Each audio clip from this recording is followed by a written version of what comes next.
All right. Starting it out fresh tonight. I'm trying to do a little bit better with my sound here. I noticed last time there was a lot of feedback and everything like that. So let me know if the sound is any better here. Looks like I needed to change the setting on the microphone and everything. So we should be good. I was also able to switch up our camera angle just a little bit. So then we get a little bit more top down on that. But once again, we're still dialing things in. So definitely appreciate the uh, definitely appreciate the patience, and I hope you guys enjoy it.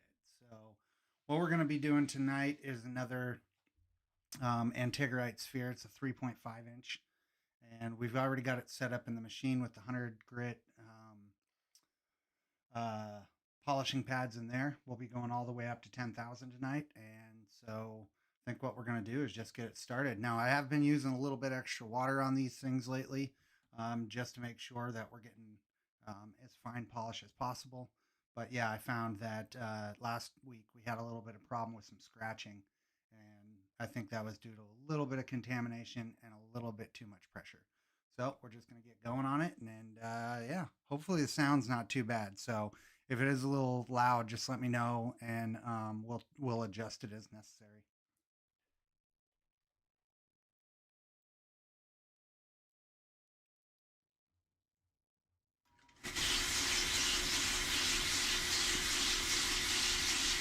So yeah, you can see it's got a good rotation on it already. But yeah, this material works pretty quickly, and especially with this machine, it just goes so much quicker now. Um, there is some stuff that I've been having to dial in, but for the most part, it seems like it's working.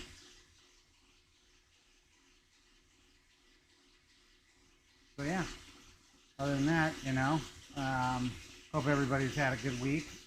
I know I have. Got a lot of stuff done. As you can see on the back shelf there, got a bunch of spheres done. Um, got probably six of the 2.5 inch and got another, I don't know, five or so of the 3.5 inch. So yeah, working right along on it. And then I also have a bunch of these 3-inch ones getting ready to be done. And then yeah, we'll be moving on to I don't know. I'm thinking next week probably either do some of these 3-inch ones just so I can show you a little bit different of my setup, or I'll be doing well, to be honest, I'd like to do the 4-inch because I like bigger. So,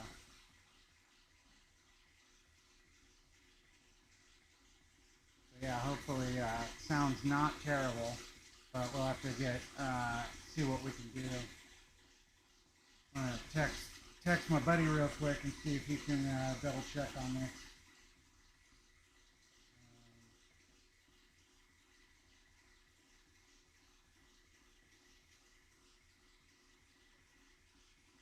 So yeah, fortunately nobody's been here so far. Hopefully that's not a YouTube issue, and it's just nobody wants to watch tonight. I mean, I know the sound was pretty bad last week, but I think it'll be fine. And as you can see behind me over here, I did get the roughing machine set up on this table just so it's a little bit easier to kind of work, because I had it set up on like a folding table. Was not the best. We had too much like shaking. And then I also got the proper adapters on this now. Just you're a bit distant talking, but the video close-up's nice and clear. Here, let me see if I can adjust that. Appreciate that wooden chrome. I know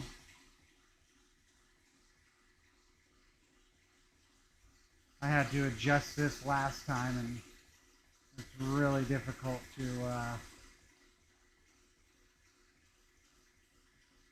capture. See if that's any better. So this one's going to be a 3.5 at the end. Um, I mean, it's nice. That's mostly what I've been making here on stream. It's a 3.5s. Hopefully that sounds a little bit better.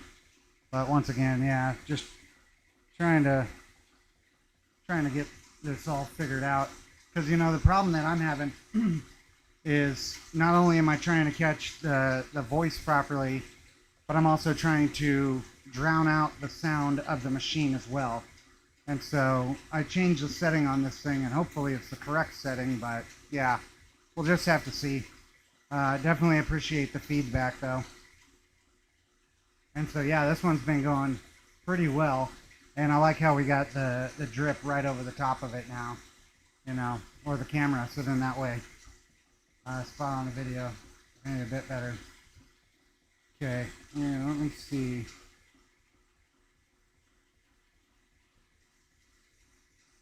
See if we can adjust this audio. I wish there was a way where I could like test this in the beginning, but it just seems like it's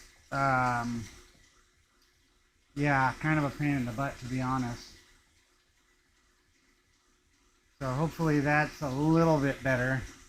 Yeah, once again, you know, the sound thing, always gotta be messing with it. Have you had to replace any of those motors? Not yet. So I do have the other machines that have the dying motors, I should say. One's completely dead, but the other one is dying, and I am going to swap those around, but for right now I'm just using these guys because they work a lot better. This one's actually my favorite machine, but it's so slow that I only use it for the roughing, you know, because the roughing you want to get it a little bit slower just because it goes crazy sometimes. Just gives a fine whoosh like polish when you're talking, so it's fine with the background. Sweet, thank you, Wooden Chrome. Hey brother, love your adventures, appreciate that. Definitely appreciate y'all joining tonight too.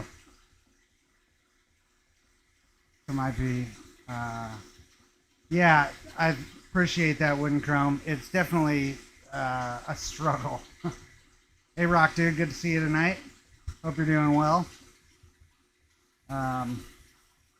Hey Lunch, good to see ya. Oh, got the Sodalite spheres. Those things are super nice. Love them.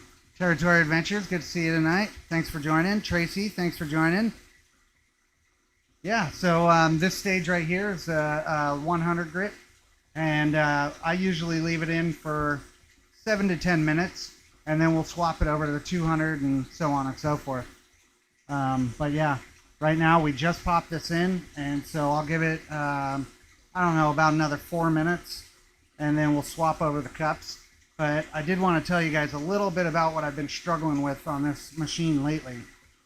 So you do have the variable, the 3 different cups that come together, and you're supposed to have some tension on it where you see the springs here. But there is another variable that I wasn't really thinking about as much as I should be, and that's the gaps in these sliders.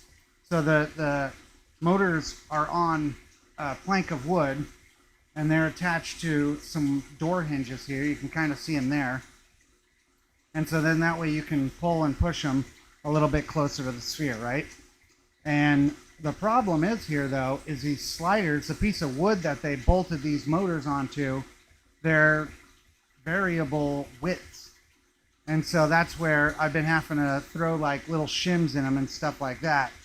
So then that way it doesn't, flop around too much. Because sometimes what will actually happen is we won't get a correct rotation, although all 3 of the cups have full contact on it. So I've been trying to make sure that we get an appropriate spin on these. And now you can see this one, although it does have a pretty good rotation on it, it will need to be adjusted, because if I just let it keep going like this, I've noticed sometimes it will have just a little bit of, it misses tiny little spots, which is really weird. But the other day I took one off the machine, and it had like about the size of maybe 3 pencils, the tips of the pencil. And I was like, how did it miss that? But, so what I've done is I'll just kind of adjust it over, and so you'll see here. You see how the rotation will actually move. And so if I do a little bit of this, See how that rotation moves again? So, but we also don't want to have the rotation, you know, because all of the motors are locked in together by the springs, right? So if I've got something too wonky, what will end up happening is the motors will hit onto the frame and stuff. And I've noticed that when I was doing the smaller spheres more than anything, because I had to use extensions, you can see there, for the cups, because if you don't have the extensions on there, it won't actually get close enough. And so what will happen though is you'll hear the motors themselves kind of whining a little bit, and sometimes they'll also like kind of knock a little bit. And so I'm trying to really make sure that we've got the right rotation on here without stressing the machines out either, or the motors. And so that will keep them nice and cool. Hey Romania, good to see you tonight. Oh yeah, the water system, we've got the drip there on it. Leap year man, it's looking pretty good. Unfortunately, so if up top here, there was just this little drip, a little like nipple you could say. And what that was doing is, excuse me, it would splash when it hit the ball. So I wanted to prevent that, and that's where you see this little hose that I got on it now. Now the weird thing is though, is it's getting like bubbles that form on it, and so I don't really care. It's not really doing anything, but I'm definitely trying to make sure that I'm running a little bit more water than I was last time. Hey Nate, good to see ya. Thanks for joining, buddy. How's the sound? And yeah, definitely running more water there, Nate.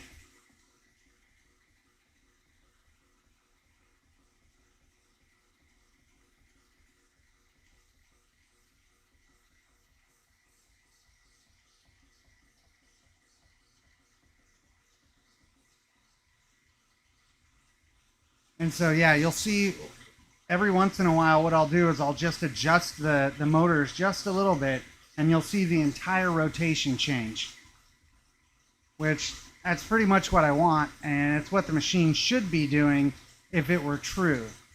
But this is a home game machine. Somebody built it who knows how long ago, and I was doing some measurements, and yeah, it's quite a bit off. It's like 1/4 inch off in some places, so you kind of got to deal with what you got, right? Hey, thanks, man. Definitely took a little bit to figure out how to get that camera a little bit closer, but yeah, I'm thinking it's working. The next thing we're gonna do is get some of those, what do you call it? We'll get the Stream Deck set up, so then that way we can share the rockhound.com and everything like that. It will be cool. We're gonna make this live stream kind of cooler.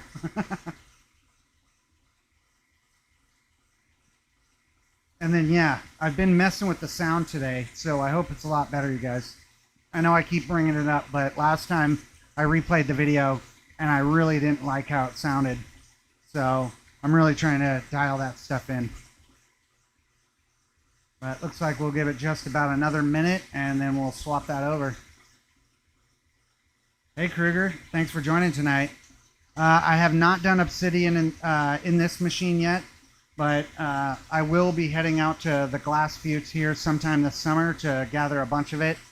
Hopefully I'll be getting primarily Rainbow Obsidian, but I know a lot of people like the Mahogany, so we'll be getting on that before too long. So this right here, Daniel, is the Antigerite. That's actually what you can see on the shelf back there. That's mostly what I've been making just because I love this material. But yeah, the Antigerite is, it's a type of serpentine, so it's pretty soft, which also helps with the process, because if we were doing something like agate, it's going to be so much longer. And already I've had these streams go kind of late a few times, But yeah, they call it new jade, and so it just hasn't quite gotten the hardness and age and pressure and heat and everything like, proper jadeite or nephrite, but it still has great character. I love the stuff, and I find quite a bit of it. Oh, the treadmill tumble. Oh, that's awesome, buddy. Leap Year Man sounds like he's been doing well. Oh yeah, Glass Buttes is such a good spot. Like if you're in Oregon, I mean, it's definitely one of those, must go type places. Especially, with the map. If you got the good map, you can find, well, basically any type of obsidian that exists.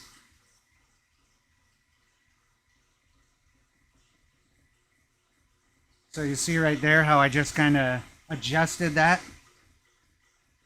and now all of a sudden it's doing a different rotation. And so I like to do that just a little bit right before I switch it to the next stage, just because I want to make sure that I got every square inch of that ball. Yeah, that mahogany is way easy to get, but I like the rainbow obsidian, man. And you know that a rainbow obsidian sphere would just be off the hook, bud.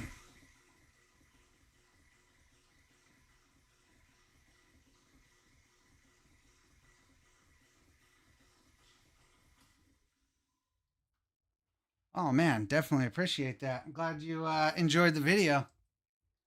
So yeah, we're gonna swap this over real quick. And so I'm not actually putting a whole lot of tensions on my chains, just because in all reality I haven't needed to if I do the setting correctly.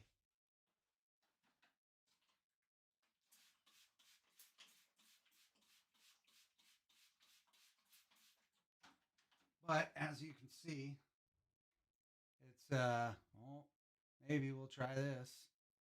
Is it going to? There we go. So yeah, this is gonna be a nice one. And I'll get my little towel here and make sure we're all clean.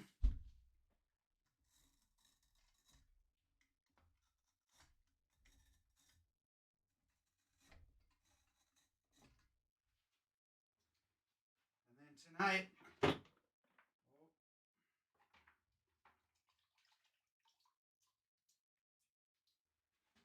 yeah, I made sure to get a clean bucket of water so I can rinse these things off.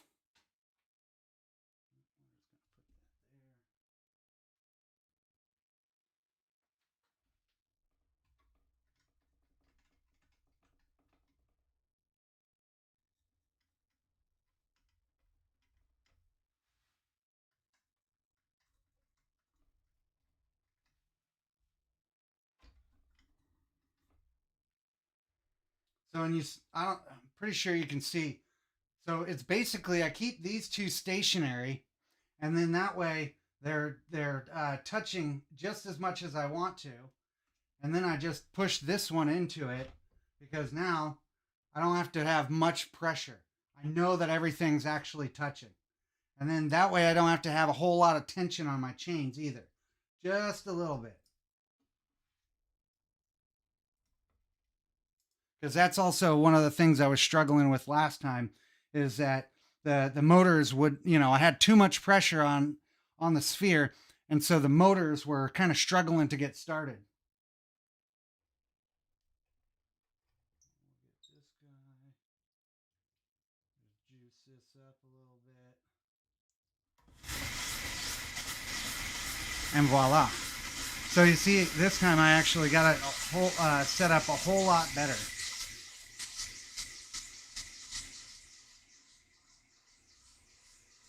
Now there is going to always be a little bit of wobble in those cups because of the adapters that I'm using.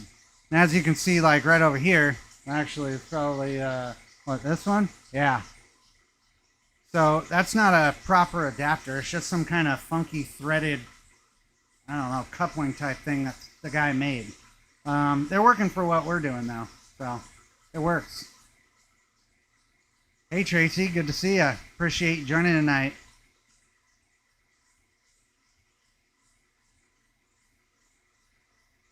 Let's start off as a plug. So, Tracy, it starts off as a core, and then I end up flipping this core and drilling it again, and then I rotate it and drill it again. I'll have a video of the whole process out, not next week, but the following week. And so make sure to check that one out. And I'm going to explain in that video, I'll have the explanation of the core drill that I use, how I use it, the build, because we actually built the rig. Rock Dude helped me build that thing a while back. And then I'm going to just go through the entire process and show you. I'll explain the machines a little bit better and, you know, just how everything's working. Because I want people to be able to take this and use it later on down the line if they decide to get into sphere making themselves. But yeah, I mean, right now, we're just doing the best we can with the tools we have. This is a pretty good machine. As you can tell, it is a lot faster than my previous machine. But compared to like a Highland Park high-speed sphere machine, this thing's a turtle. Those things are, I think they're pulling 300 RPM or something like that with the gear down. So they're pretty awesome. And I'm pretty sure Highland Park claims that they can do 100 to 125 spheres per week with their high-speed machine. So before too long, that's actually what we're going to try to do, is get one of those. But that also comes with a bunch of associated costs, such as the cups, because we wouldn't be using these type of cups in a professional machine. We'd actually use the production cups. And that also helps with the production. So these aren't bad, and these are great for some, but you know, once I get going real, we're gonna change the game up a lot. The high-speed machine that Highland Park has will crank a ball out in about 6 to 10 minutes from their website. That's what they say anyway. So right now we're going, this is the 200, then we'll go on to 300, then 5, then 8, then 1,000, then 3,000, then 10,000. And so, yeah, we run quite a few stages on these things. Now, we really wouldn't, you know, with something like the Antigarite here, you're not going to have to use something like cerium oxide. It's just not going to do anything. One of my friends down at the museum, though, he was showing me today when I went down there to do a little preforming, that if I take a dry 3000 wheel and just very, very gently tap it on there, it increases the polish quite a bit, especially for this material. He was saying what it does, it kind of fuses the top, kind of melts it just a little bit. So, you know, but I think that eventually we'll just get a better machine and we'll do it the right way. Right now, this is good, but once we go big leagues, then yeah, we'll have something better.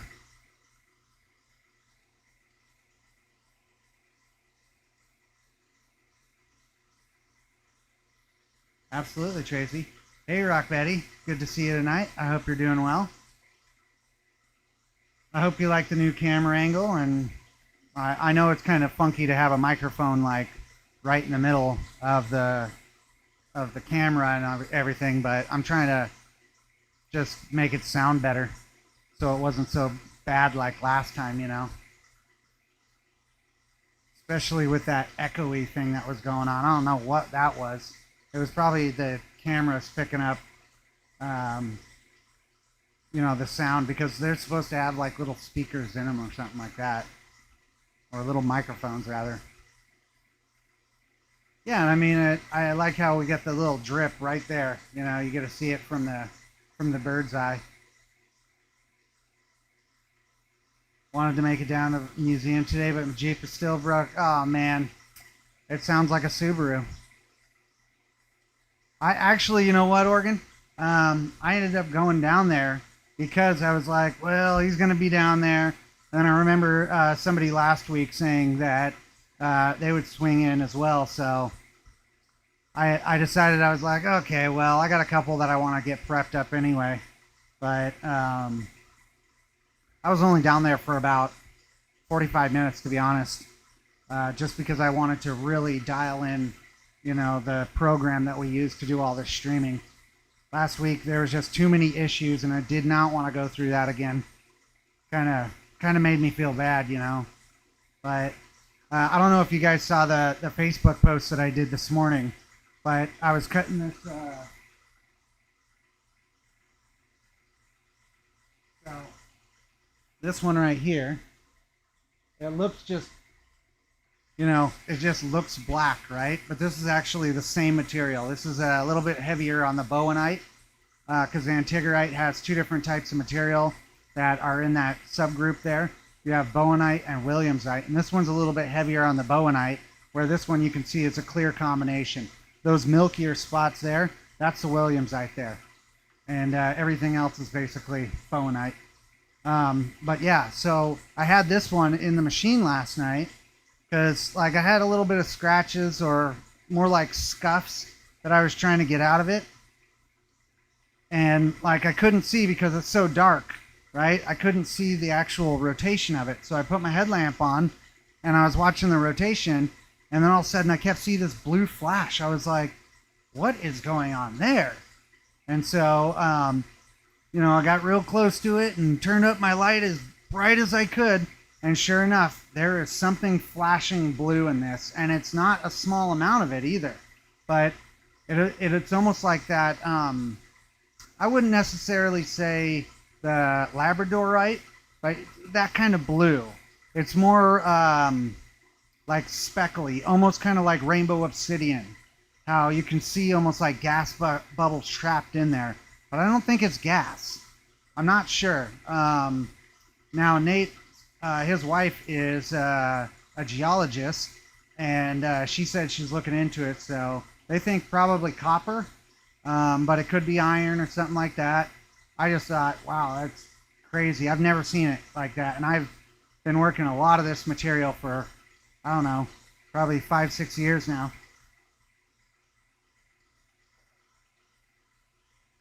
So that one's definitely going to be going on to my my special area. That's for sure.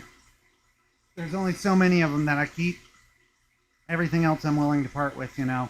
But that one right there, I think I'm keeping that one. Oh yeah, absolutely, Leap Year Man. Pete was not steward today. Gary was there. Try with dish soap and a tad bit of water on some materials. The polish is better. I'll have to try that out, Rock Dude. Pictures of the blue looks awesome. Yeah, it's crazy, isn't it, man? I've never seen that before. Never seen that before. And I asked Gary what he, you know, I was like, hey, man, you've worked with a lot of this stuff. You know, have you ever seen this before? And he's like, oh, yeah, sure. And I was like, but have you, man? Have you? Because this is pretty crazy. And I've cut a lot of this stuff. I've worked a lot of this material. I've just never seen, like, it's not Avarescence, but it's something else like that, you know. It's not Chatoyancy, but yeah. It's pretty awesome. Pretty awesome. No, the Rice Museum, no, because I live here in Southern Oregon, and we have the Roxanne Gem and Mineral Society at the Crater Rock Museum. And so I go down there every weekend, just, you know, get some stuff.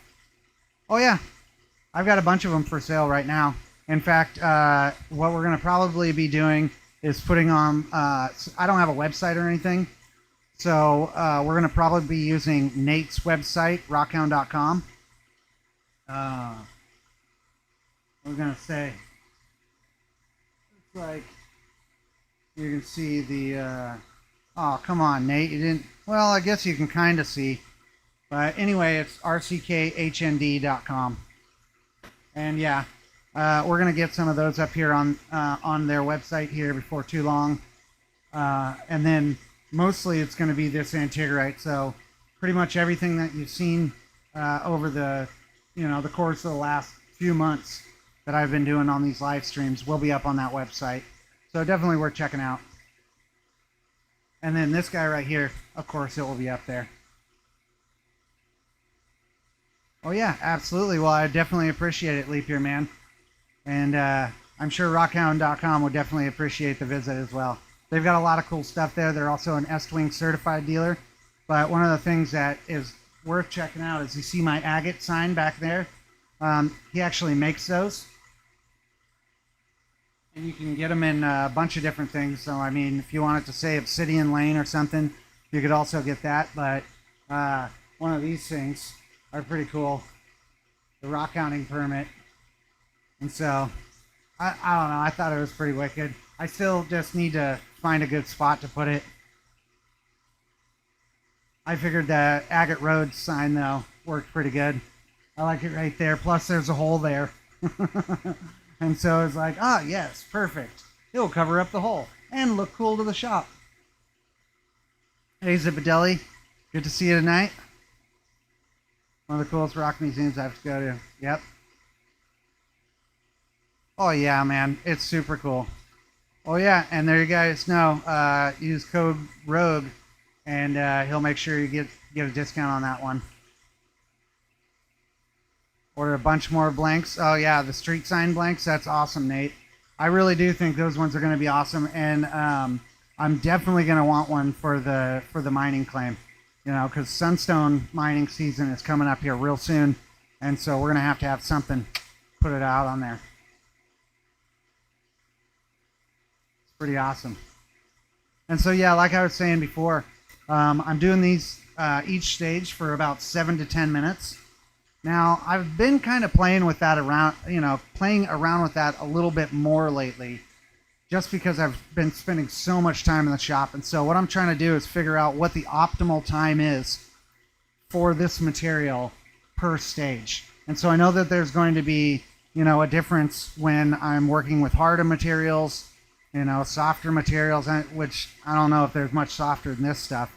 But I want to figure out, because I'm really looking at, trying to get the best possible polish I can with the least amount of time, of course, min-maxing. But yeah, I mean, everything so far is looking pretty good. I'm really liking how quick this machine is. And so we've had this one going in that pattern for a while. And so now I'm gonna just slightly move this thing, and you're gonna see the pattern shift. Oh.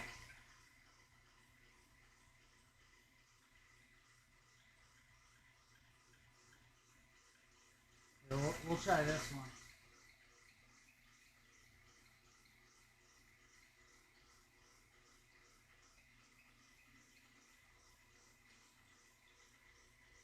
Maybe get one of these little guys in there.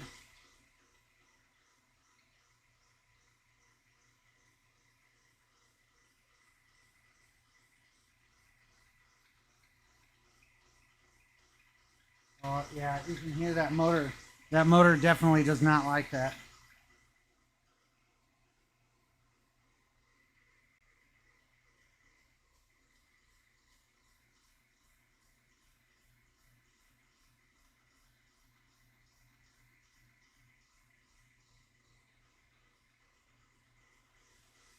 Yeah, and so there we go. That has just a little bit of a wobble to it, but really what that's going to do is going to make sure I get every bit of that, because I've been having a little bit of trouble lately with making sure that I'm getting full coverage.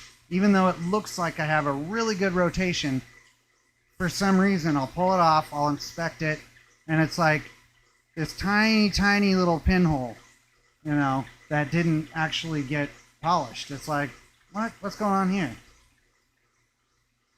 And what's weird is sometimes if I tighten down the back, because what I like to do is I like to leave them just free floating.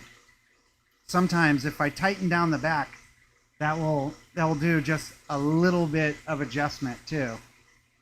It's a wonky machine, but we're getting it dialed in. That's for sure.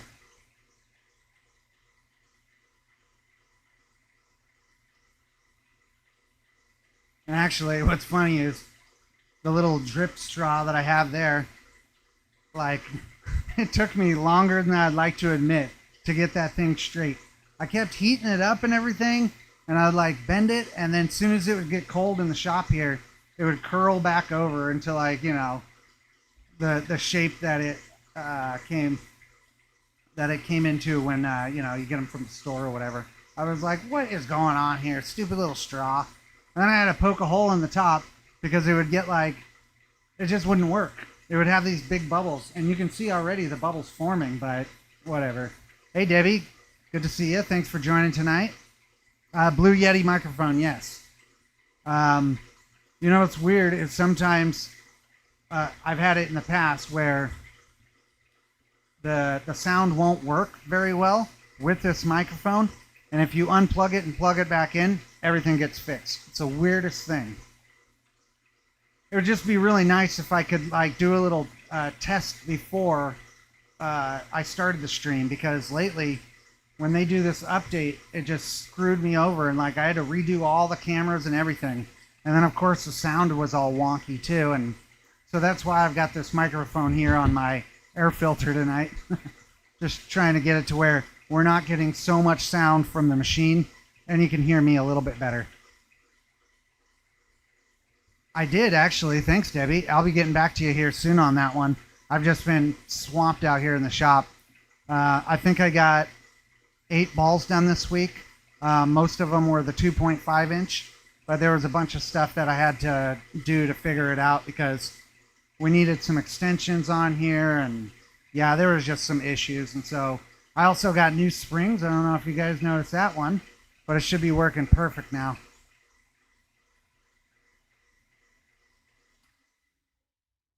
And so did you notice there how it kind of just barely kept going a little bit as soon as I turned that machine off? The cups actually will move just a little bit, and so it's not too much tension on there.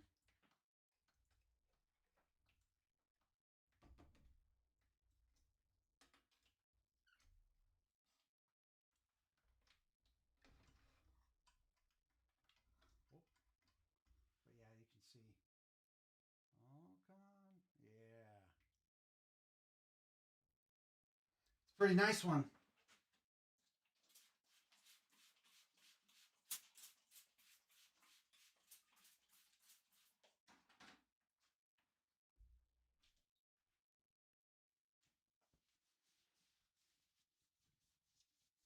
We'll give this a little inspection real quick just to make sure we got the whole thing. Yeah, right off the bat I can tell it's clear.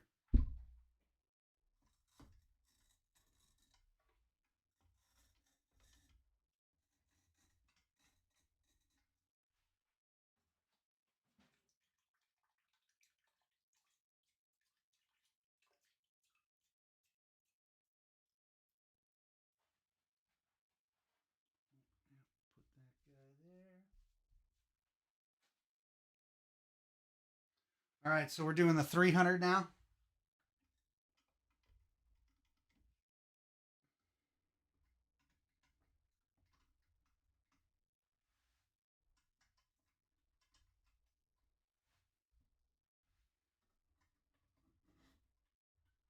See how it just kind of nestles in there? Basically, don't even have to do it or, apply the pressure. You just want this to slip right onto that. Make sure it's all nestled up. Just a little bit of tension on these. And lately, what I've been doing is make sure that we have a little bit of water right on the cups. So then that way we have like the little bit of lubrication, But boom. So you can see I've really been messing with this machine trying to get it dialed in. Whoa.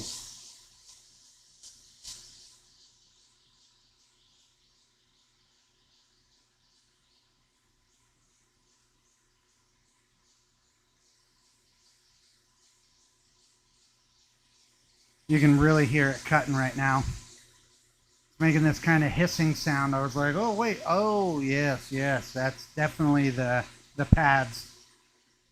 Which actually, I had to fix one of my cups earlier this week too because some of the Velcro was coming off, and so I just applied a little bit of glue, put some pressure on it. I tried to put a sphere on it, but of course it didn't fit, so I had to do some funky, messing around with it. But it looks like it's holding pretty well. I haven't had it peel back off again.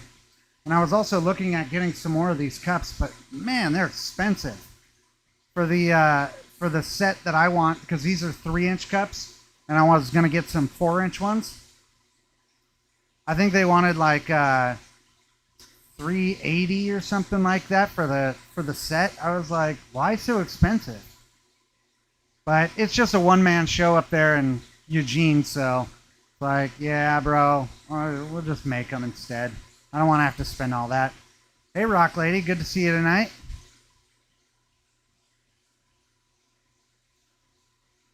Yeah, so these actually these springs that I got, they're perfect size. And then, if need be, I also got some shorties just in case, because I figured if I do a little bit larger of a sphere, we might end up needing a little bit shorter of a spring. So then our chains have something to grab onto, because you can see right here, we already have a bunch of links on each side, and I don't want to have it just be all spring. And so if I swap these out when we're doing bigger spheres, it should work. Because Ace is the place. They actually took care of me this time. Well, unlike the big box stores, Ace always has the good stuff. In fact, I went to go get some set screws a while back, and I went over to Home Depot and waited and waited and waited because there was some guy in one of those mobility carts in front of the little area where they have all the the little drawers. That's the word I'm looking for. They got all the little drawers there, and that's usually where they're putting all the set screws and just random bits. And so I was waiting around. Finally, a worker came by, and I was like, "You guys still have set screws?" And, "Oh, no, we quit selling those years ago." "Cool, man. Thanks. I'll get out of here now." And then I go over to Ace, and it's like, "Oh, yeah, what size do you want? We got all kinds of them." It's like, "Yeah." Then I need some springs. "Oh, yeah, we got springs. No problem. We got plenty of those." It's like, Ace is the place. And as soon as you walk in, they're just like, "Hey, what can I help you with?" It's like, I don't know if you can help me. This is some pretty funky stuff. But, I brought the sphere cups in, and they're like, "What are these?" And I'm like, don't worry. I just need these extensions." And then, yeah, they were able to hook me up. So just a little coupling there and a 3-inch nipple, and bang, oh, bang. Worked great.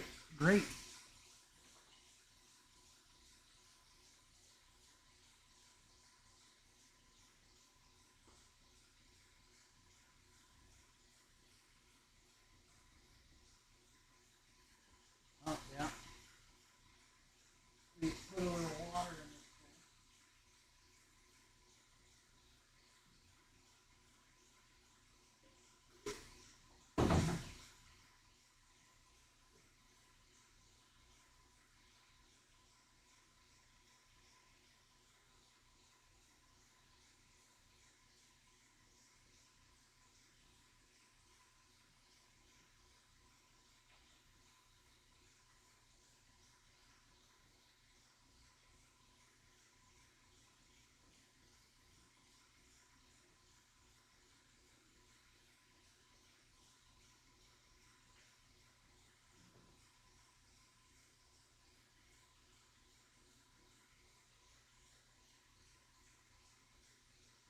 We can do one more.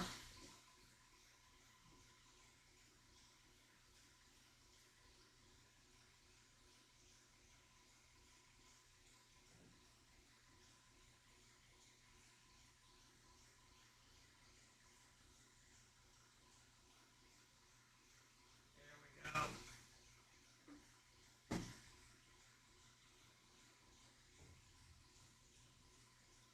Should be all right. I think we got enough. If anything, I'll just rob some water out of my roughing machine bucket. Gotta do what you gotta do, right? Coastal in White City is good too. Yeah, it is. Coastal has a crazy amount of stuff there, actually. I've been pretty surprised. Yeah, I heard Blackbird's in Phoenix now too. I drove by there not too long ago, but I still have not gone in. I just felt it was kind of weird that they decided to go with Phoenix, considering Home Depot's like right there. But maybe they're going a little bit more of the sports angle as opposed to the hardware angle. Like I said, I haven't really been in there yet, but I love Blackbird. I've been going there since I was a little kid. I remember that my dad used to take me in there when we were getting when I was like super young, and he'd go get me these discount shoes because it was like cheapest thing in town, and they were just going to be river shoes anyway. So it was like, who cares? Don't need to spend a bunch of money.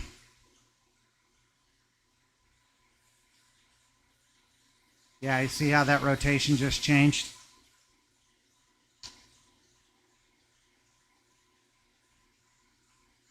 So this is where I've just been putting in a little bit of wedge on the side there because this one right here, it has the most amount of tolerance in between the slides. And so that does allow me to do these micro adjustments that really do help. If I notice that things aren't spinning exactly how I want them to with all the random rotation, then it's like, okay, well, what if I move this? What if I move that? What if I move this? And I've finally, I feel like I've really got this machine dialed in. Took me the better part of a week and about 8 balls, but man, I got it. There was a couple times though where I was just like, okay, I need to go eat some lunch. It's messing with me. I don't know what the heck's going on. I would literally put the ball in and it was working fine 2 minutes ago. I'd put it back in and all of a sudden nothing. It just wouldn't work. So I'd reset the whole thing up, reset it, and it's like, okay, it's working fine again. Finally, I decided to get my tape measure out and actually measure the slides. And it was like, oh, yeah, this one's off by like a quarter. That one's off by an eighth. You know, there's only one of them that's actually proper. You know, this one back here. So once I actually figured out how much of a difference there is, it's like, okay, I'm going to leave this one back here stationary. I'm going to have this secondary one, you know, stationary. And what I do is I bring them together and I see how everything looks. How does that ball fit in there? And then we just have this one right here that moves. Because then I keep everything, you know, I reduce the number of variables that I'm having to mess with every single time. Hey, Epoch, good to see you, bud. Glad you joined. Hey, James, appreciate you joining tonight. It's good to see you. Oh, yeah. Military surplus at Blackbird. Yep. I was a little kid, but I tell you what, that's one store that, you know, you'll see in a lot of my videos. I'm wearing like, you know, my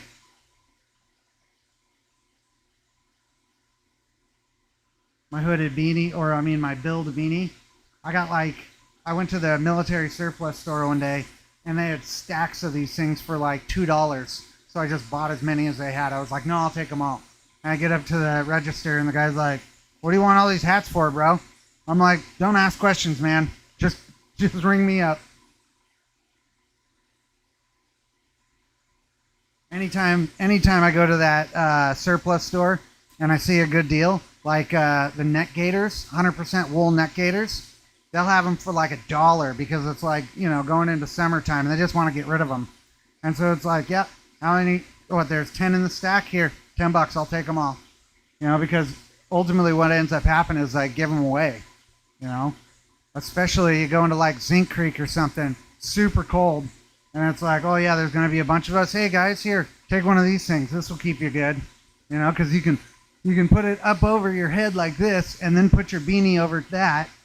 And so you just got this whole like, you know, shield of cold. Because I don't like to be cold. I really don't like to be cold. Are you wearing the beanie tomorrow morning? Oh yeah, buddy, you know it. Every chance I get. Yeah, the surplus store is great. And then the other one that I found myself buying a few times from that place is the gaiters for your boots. Just because they'll have them on clearance or something like that. And it's like, well, these are pretty nice. Oh yeah, look, these things are really good. They're built well, you know. And since I do a lot of like crazy, you know, way deep in the woods, it's good to have something like that. If anything, it keeps all the foxtails and little hitchhikers and stuff out of your laces, because I just can't stand that. Because eventually what happens is they work your way into like your sock and stuff. And it's just like you'll have this microscopic little needle in your shoe and you're just like, where is it? I can't find it. Oh yeah, Tracy, definitely need to go there. It's worth the visit for sure. And we have a full lapidary shop over there too. Now you will need to take a couple classes in order to use the tools there, like the saws and the cab machines. But the class is super cheap.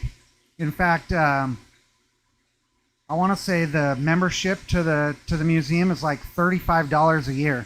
It's as cheap as it gets. And then you every time you use the saw or something, you pay a little a little fee or whatever per hour. But even then, it's cheap. Especially if you don't want to you don't want to spend a ton of money on like a big saw or something. I mean, they've got a 36-inch saw. They got like 24s. They got a bunch of small 10-inch. Everything's feed. I can't remember how many Genies and Cab Kings and stuff they have, but I mean, like probably what 6, 8 of them. They got bowl wheel. I mean, they got everything besides Sphere Machine. In fact, we were talking about that today. So maybe before too long, I might have to teach a little Sphere class or something. Hey, Oregon Territory, I got you covered, bro. I have a bunch. Like, no joke, I've probably got like 5, 6 pairs. I'll give you some. Yep, exactly. For real, Daniel. That's the truth of it, man. I hate it. I hate it.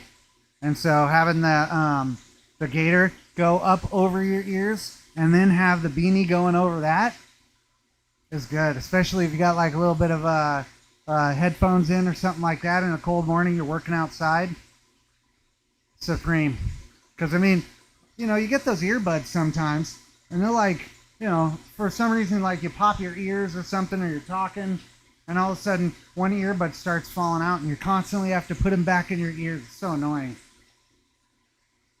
But yeah, Tracy, they've got everything down there. And I want to say they also teach like silversmithing as well. And so if you're into that kind of stuff, I don't think the classes are quite as frequent as the other classes, but it's definitely worth it. And then we also have field trips. In fact, Rock Dude was the field trip guy for quite some time. And so if you want to get in and meet some other rock hounds and go on these field trips and stuff, you just really can't beat it, especially for $35 a month. I mean, it doesn't get any cheaper. I don't even think you can go to a movie for $35. Or excuse me, $35 a year, not $35 a month. $35 a year. That's super cheap. I want to say there's some other perks, but I can't remember. Yeah, I can't remember off the top of my head. I'm sure one of these guys, because Nate, yeah, he's a shop steward. His wife's also like the president or something like that. And so, yeah, it's $35 per year. Super, super cheap. Especially if you're going on field trips and all that stuff. I mean, it's just really hard to beat. So yeah, I think we're about ready to move on to the next stage on this one. I think I'm going to give it just a slight tilt there. And you can see that sped it up a little bit. Yeah, you see how it changes there? Oh, you are the field trip coordinator. See? I thought you retired from your position there, bro. But I don't know if anybody could fill your shoes, bud. Yes, so Rock Dude is the field trip coordinator. He'll make sure you're digging in the right spot. And if you find some massive piece of petrified wood that weighs as much as a car, he's the only person I know who can actually get it out. Seriously. Sometimes I don't even know if it's about rock hounding with him anymore. I think it's just about the pure struggle. I've seen some of this petrified wood, though.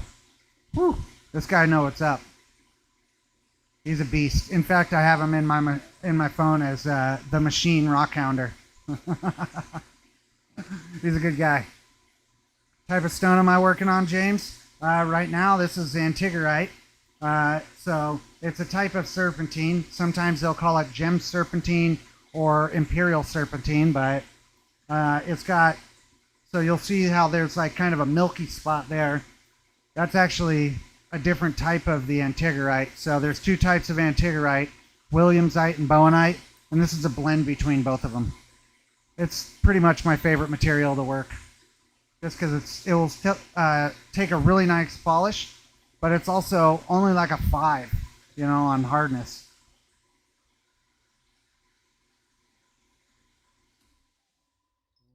this guy swapped over.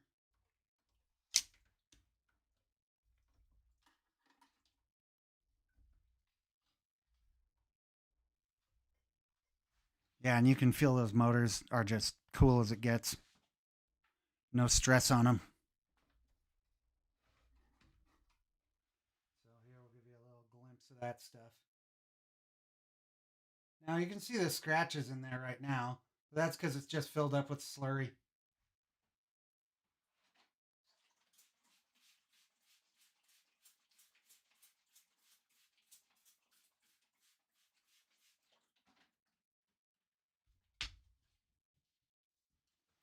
Give it a quick inspection to make sure we get it.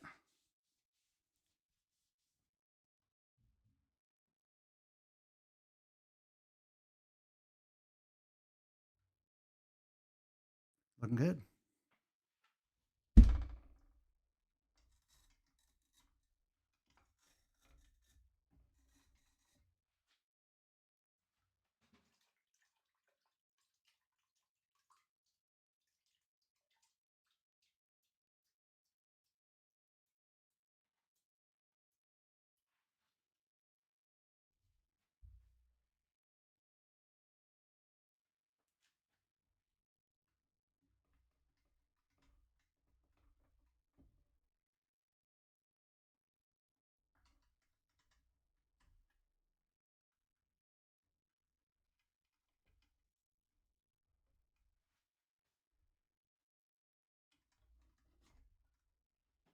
See how it just kind of sits in there? That's how we know we got the cups adjusted perfect. We just kind of put that right up against it, not too much pressure.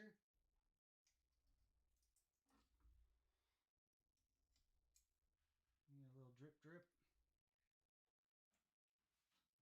Actually, I want to make sure. There we go.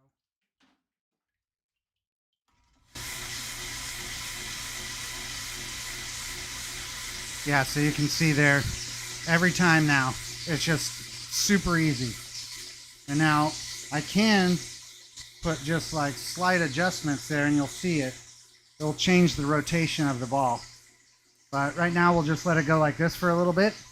And then once we get, I don't know, maybe about 6 minutes in, what I'll do is I'll change that rotation just ever so slightly to make sure we get all surface coverage. So this is a 500, then we'll move on to the 8. And then, yeah, we'll go on to our polishing stages. This is kind of like pre-polish, Tell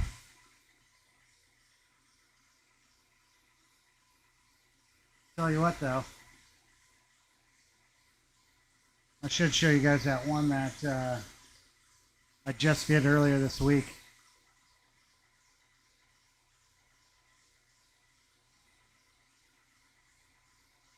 So I want to say this one came off of the same rock as this one that we're polishing right now. So this will give you an idea of how it will be looking. I'll see if we can actually get a view on it.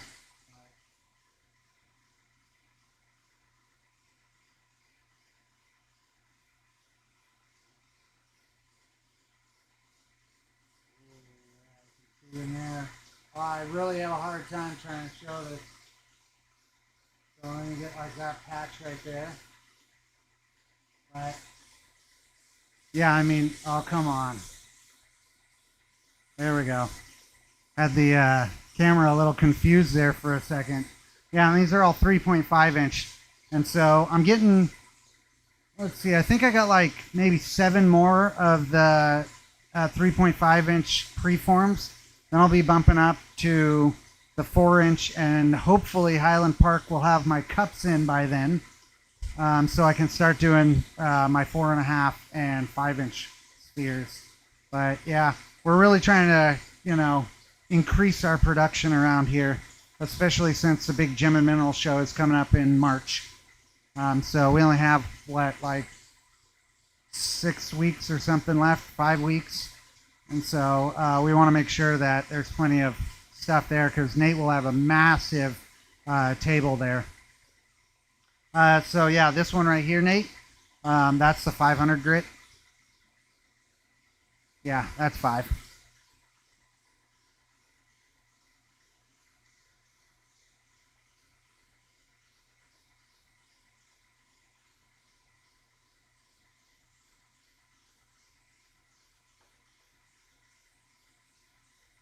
So yeah, I mean, I'm getting quite the little collection up here. Um, really, what I need to start doing though here before too long, before I get too many of these, is I need to make some stands.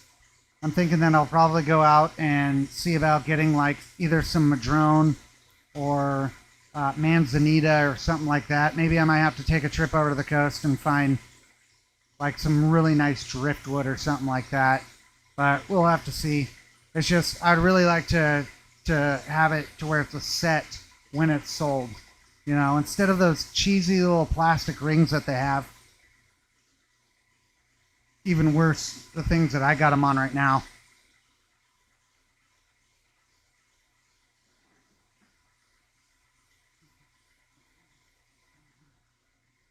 This is what I've got them on right now. Just PVC fittings. But they sit really nice in there. So I'm like, hey, I'm not really doing anything else with these PVC. Might as well use it, right? Plus, I know if things get too crazy, those balls ain't going nowhere. Like, they're not going to rumble around or something like that, you know. Because every once in a while, I'll be moving something or other, and I'll hit that shelf right there. And I really hate to drop one of those awesome balls and have a chip or something like that. Put a big old scratch in it because it's being dumb and reckless. Hey, Casey. No, man, you're not late. You're all good, buddy. We got you taken care of tonight. We even, look, I set the camera up differently. Just making sure. You know, we want to make sure you guys all get the best view possible. I know the camera is a little grainy, and it is, you can see, like on the switch here, you can see it's the light is kind of a high exposure, but that's because if I just had it on the normal exposure that it was on, or the white balance more accurately, you really couldn't see the color in the sphere quite as well. So that part I, had to mess around with a little bit. I think it looks all right though for now. Oh yeah, for real, Debbie. Definitely need to make some fancy stands. I was thinking though, because I really need to go to the coast. It's been way too long. I would like to make another video before spring over there. And winter's the best time to rock hound over on the Oregon coast, if you guys don't know. Um, During the summertime, we don't have quite the storms. And so what happens is you have a lot of sand that builds up on the beaches, which is great if you're into sandy beaches. But if you're looking for rocks, sand sucks. That's where it's nice to go over there right now. And sometimes you go over there and it's crazy. It's like warmer over there than it is here, especially on the south coast. I don't really go past the central coast very often. You know, I like Bandon. Sometimes I'll go up to like Yachats or something like that, but for the most part, I stick with the south coast, specifically Gold Beach, Brookings area. I love it there. Hopefully one day I'll move to Gold Beach. Hey, thanks, Casey. Definitely appreciate it. I've been working on it quite a bit, and hopefully the sound isn't terrible like last week. I've been trying to get that one dialed in as well, but it's a learning process. We're figuring a lot of stuff out here. I used some glass lids from the old candles as stands. They look pretty nice. Yeah, Casey, exactly. Otter Point, that's my spot, bro. Don't tell anybody. Especially oh geez. I think the last time I checked, one of my videos for Otter Point had something like 50,000 views. So, yeah, it's kind of an inside joke of don't tell anybody. I'm going to bail a little water out of this trough real quick.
So we're just giving it a slight adjustment to our rotation just to make sure we're getting everything. But yeah, it's only got maybe a minute or two left anyway.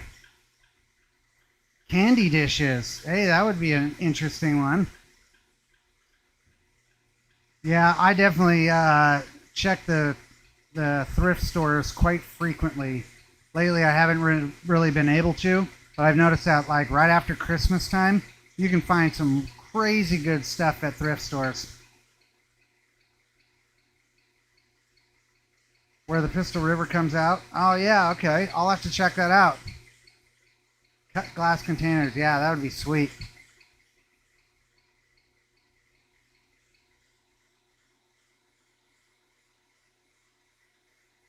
That's the other thing I've noticed too is every once in a while the motor will rub up against the slide, and it's wood on metal, and so it does this like really gnarly squeaking sound. Can't hang. Usually I got earplugs in though, listening to music or something while I'm doing this.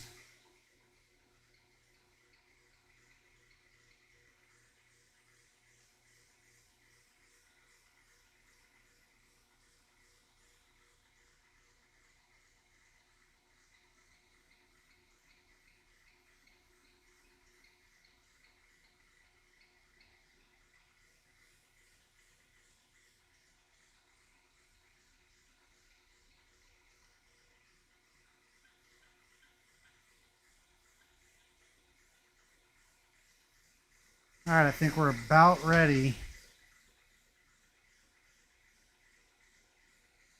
Maybe we'll give it one more minute or so,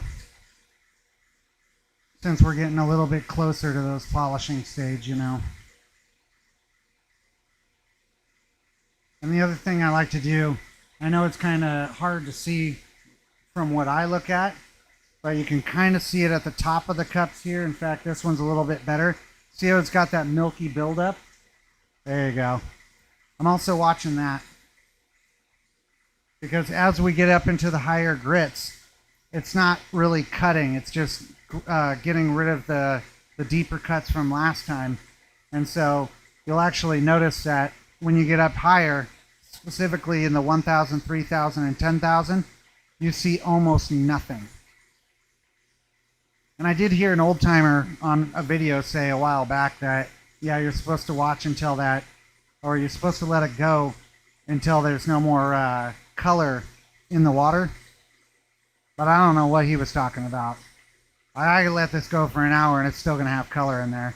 And it's a 500, so he had to have been talking about polishing stage only.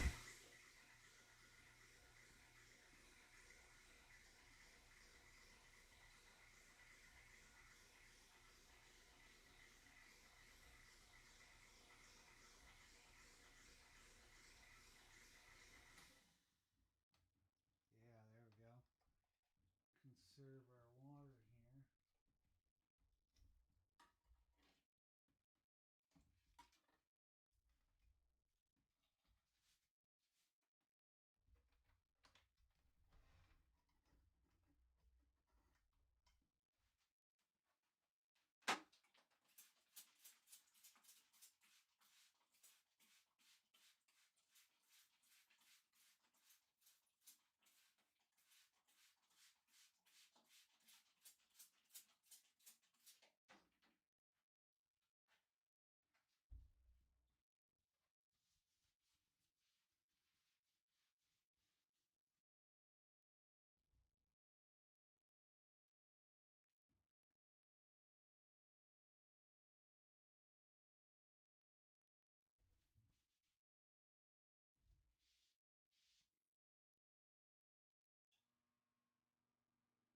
Okay, so here's a really good example of what I was talking about before.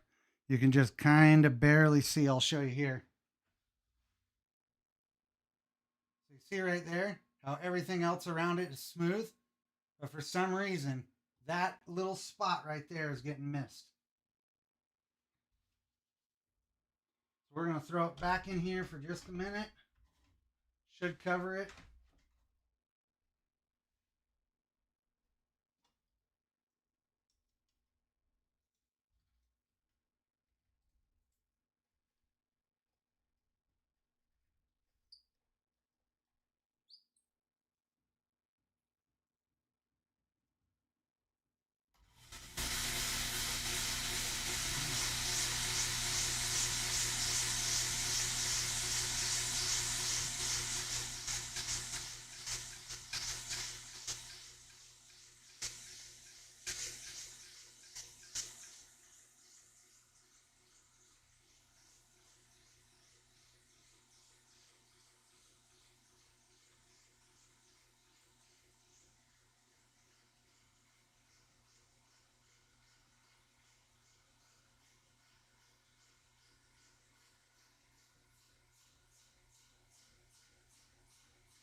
There we go.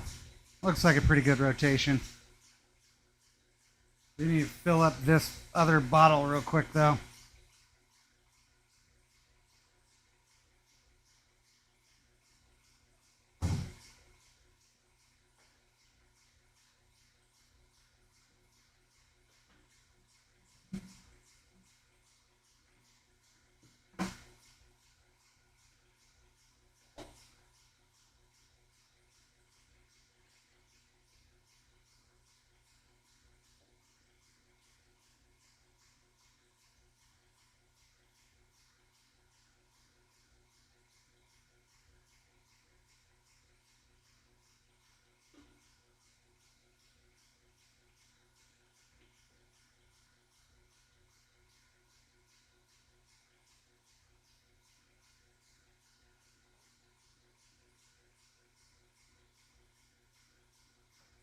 Oh man, Epoch, it's definitely worth hitting up the thrift stores, man. Especially out there on the East Coast, buddy. I know you guys got some good stuff.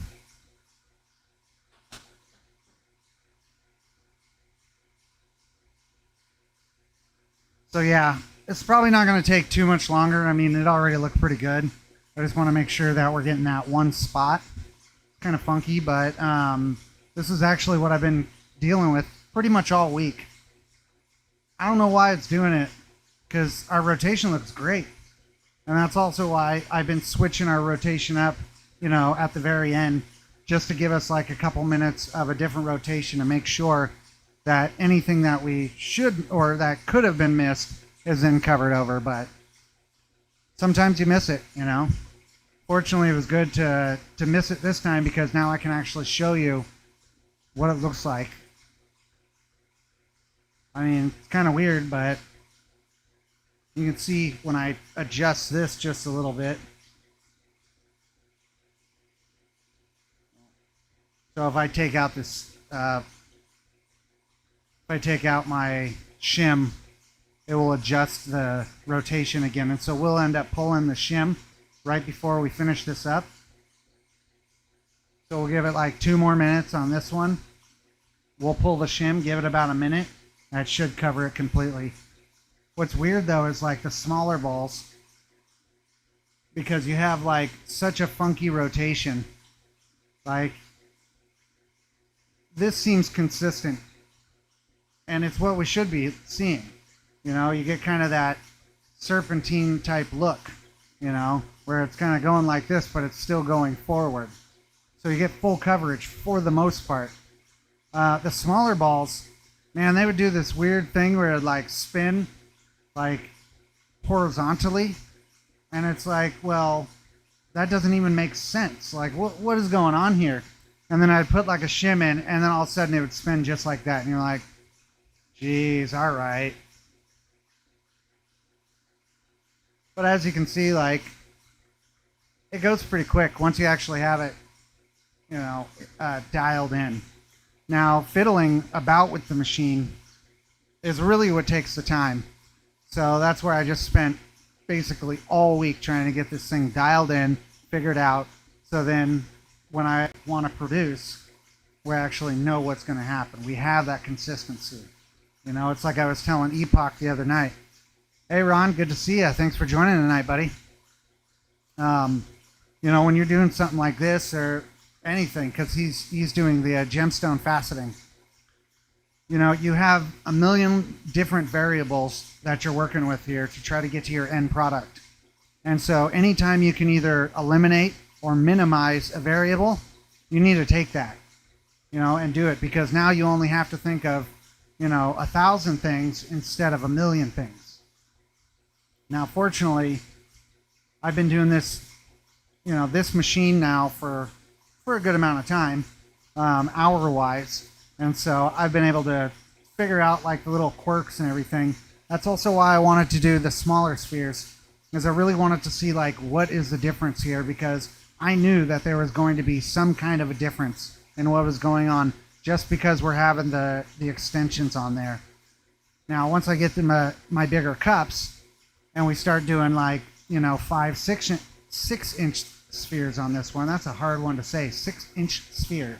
Then once we start getting some bigger spheres going on this, it's definitely going to change some stuff. And so I want to be ready for that as well. So you see how that changed the rotation a little bit too. And now I know that I'm minimizing the sound from the machine, but you could also hear the difference in the rotation and like the, well, I mean, for lack of better words, the grinding of it, you know, because those pads, they're doing some work and you can hear.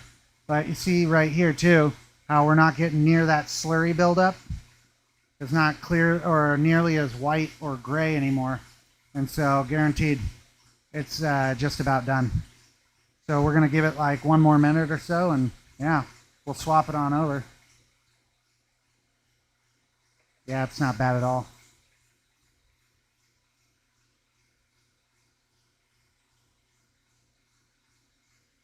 How you doing tonight, Ron? I hope you're not working too hard out at the Thai barbecue. Been meaning to get back out there. Been doing spheres all week long though, man. My whole shelf back here is full of them right now. I know it might look like you can only see the bigger ones, but in between all the bigger ones, there's little ones. And we got a whole lot more to go too.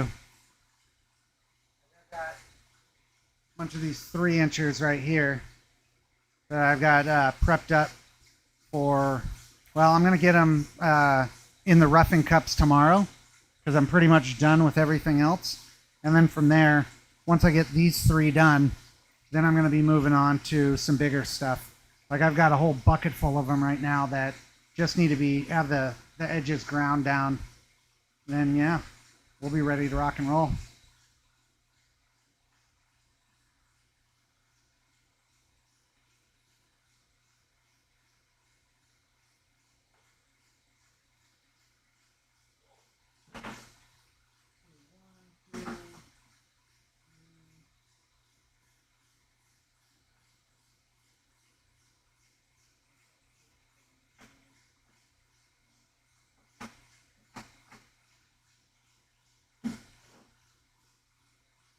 Yeah, so it looks like I've got about a dozen preforms ready to rock. I just need to get them all ground off, and I really need to get my cups from Highland Park. One day, I guess, huh?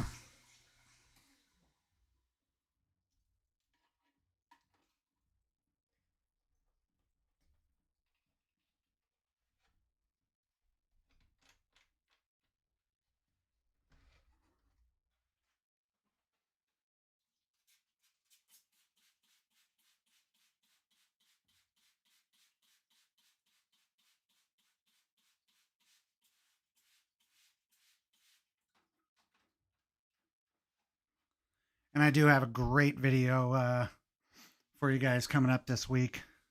It's going to be a little bit longer, but that's because it's 3 different trips that I've gone to this place, well, including tomorrow. But we've been doing some amazing work on that Medfordite. Showed you guys on that video last week, or what was that, 2 days ago. I released that one. Um, and yeah, like that piece of Medfordite is amazing. Nate's actually got it, and he's gonna do some work on it, and we'll see who the lucky person is to get that monster. Let me get this dry real quick.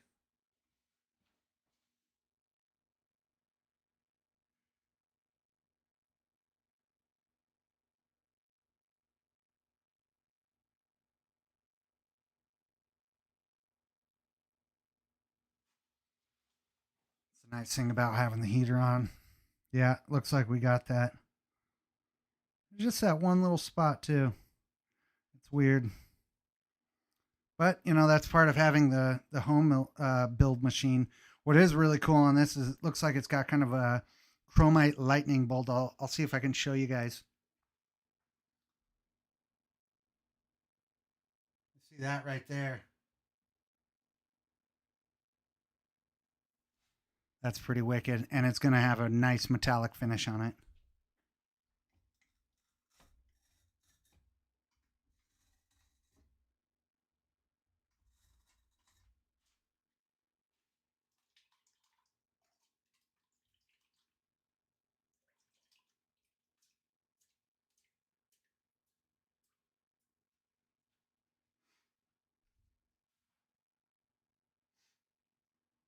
All right, so we're going on to the 800.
That's good. Yeah, you can see the rotation's pretty good on that too. So what I look at is like that big bright green patch, and it's like, is that hitting in the same time, the same place every time? And if you're watching it pretty carefully, I know it's kind of hard with the webcam there, but it actually is rotating ever so slightly. Now we want to make sure, of course, that once we get, about, I don't know, 3/4 of the way done with this one, we're going to adjust that just slightly so we make sure that we're getting everything covered. I don't want to have to put it back in again.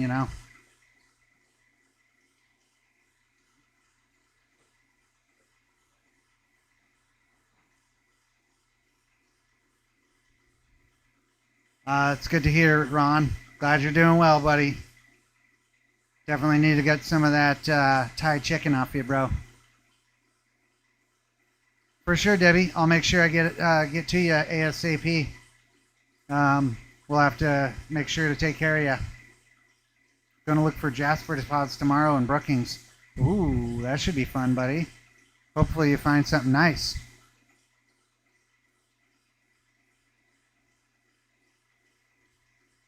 Oh yeah, Epoch. I know you love them, buddy. I know you do. Especially after the ones I put in your new collection, huh? Or the new ones I put in your collection. You're gonna make all the other spheres in your collection feel bad because they're not as cool or as big. Eventually, we'll have to get you a big 6-inch like rainbow obsidian sphere. That's gonna be awesome. Hey, thanks, Oregon Territory. I definitely like how this stuff turns out. That's for sure. That's why I really can't wait to be doing the bigger ones. The thing is though, is with the bigger stuff, it's so much harder to find. Something that is that big and is going to not have just a bunch of cracks and everything through it. And so I've got two or three of the well, they're 5-inch cores, and so once everything's said and done, they're going to be like 4.5, 4 3/4. But eventually, I'm going to pick up some bigger core drill bits too. I think what I'm probably going to cap out at though is I'm probably going to go up to about 5 or 6-inch on these. I'm thinking leaning a little bit more towards the 5-inch, just because 6-inch is so big, and there's only going to be a couple things that I can actually do, or find that material. But what it will require me in all my tooling is just not worth it, because like I'm going to have to get new cups, I'm going to have to get all kinds of new stuff, and I don't really want to do that until it's worth it. Maybe once I get like the professional machine, yeah, then I'll think about it. But while we're doing this stuff, I think that if I can do something like 5 inch, that's a pretty big ball. That's still a pretty big ball. So, you know, I think it will be good. Plus, I mean, I can get Rainbow Obsidian pretty big. I can get, well, any of the obsidian, I can get big stuff. Petrified wood, I could probably get pretty big thanks to Rock Dude. And then even this stuff, though, I struggle to get anything bigger than probably about maybe a 5 inch. You know, it's just, I mean, I find big stuff, but it's like they're shaped in like turtle shells, is what I like to call them. And so you'll have like a bulge in the center. In fact, here. There we go. So you can kind of see, like, that's your shape. And so trying to get like something that's going to be thick enough on the inside, it's really, really difficult. Now, what I think happens is this stuff forms in like veins, and then, you know, all the garbage just eventually gets eroded off of it, and that's where you're left with the nice hard candy center, you know.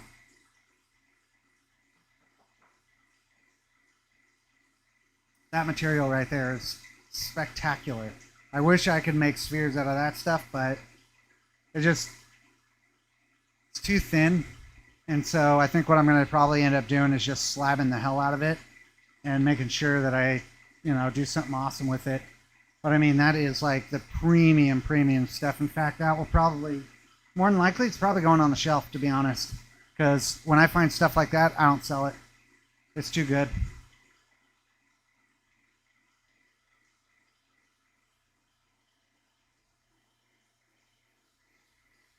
All right, so you see a little bit of that rotation pattern change there. It's not crazy change, but there we go. We'll adjust that.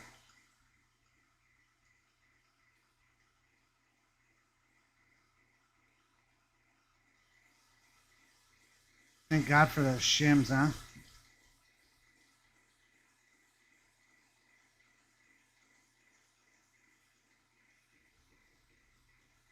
Well, better top off my water again.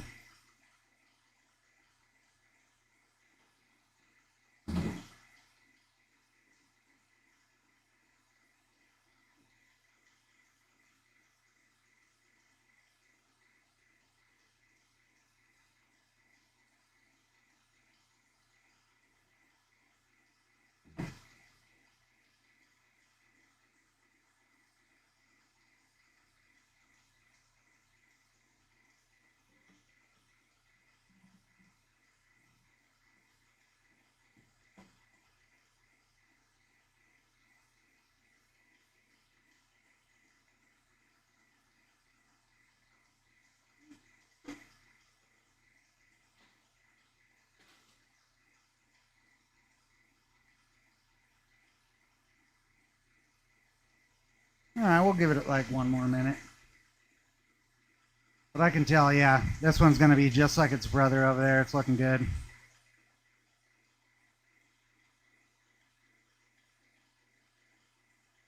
Oh, yeah, that would be great, Rock, dude. Like, and what's nice about Glass Buttes, too, is there's a lot of places to camp, like good big spots, you know, not just tiny little hidey holes and stuff like that, which I like to do that too, but it's nice to be able to have like a big camp, you know what I mean? Hey, Debbie, I appreciate you joining tonight. Hope to see you next week, and I'll be talking with you soon. I'll make sure to get at you.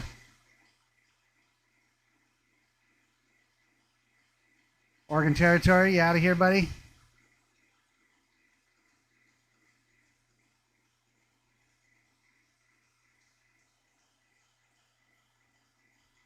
All right, let's get this next stage going.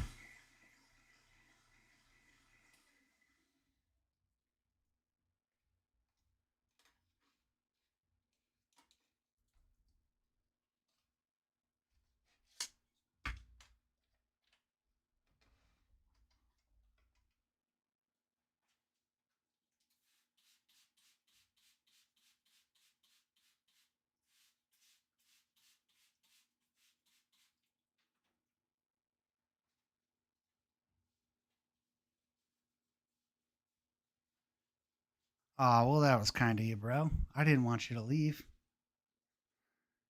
Oh, yeah, camping with the cows, buddy. They're like big dogs.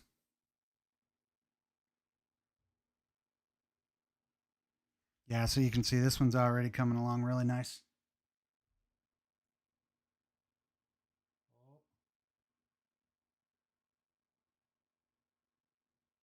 Yeah, you can see metal inclusions.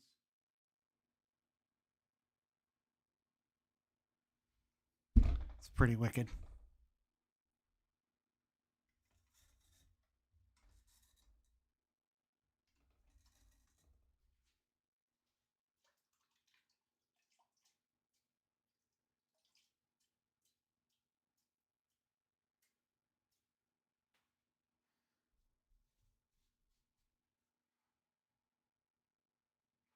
All right, doing 1,000 grit.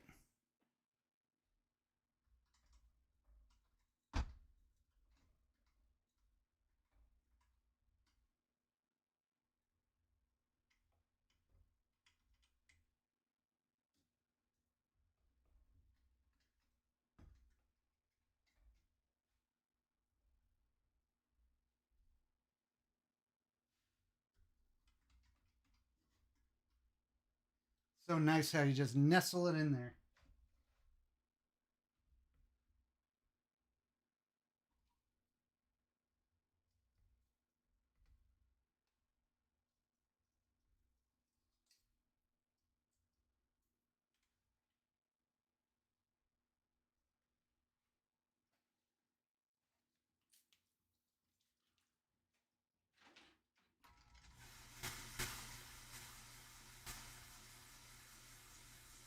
Oh, yeah, look at that rotation.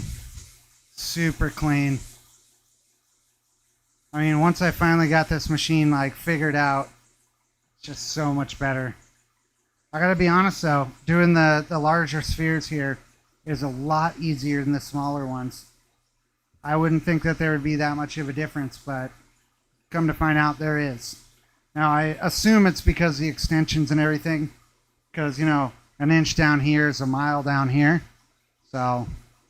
But also at the same time, it's like it's just nice to actually see, put the ball in there, you know, give it a little bit of love squirt, and then yeah, fire it right up, and boom, look at it go. Nice rotation. You get some of that, you know, randomness to it. It's good.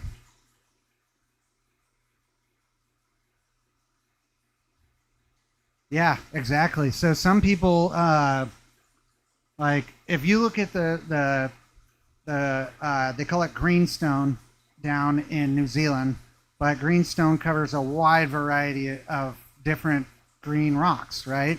Now, primarily when people are talking about greenstone, they're talking about nephrite, like New Zealand jade, right?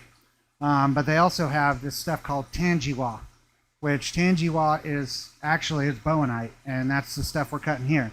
Now, that white in there down in New Zealand, they call it snowflake. And so, like, if this stuff was actually from New Zealand, they would call it like snowflake tangua or something like that.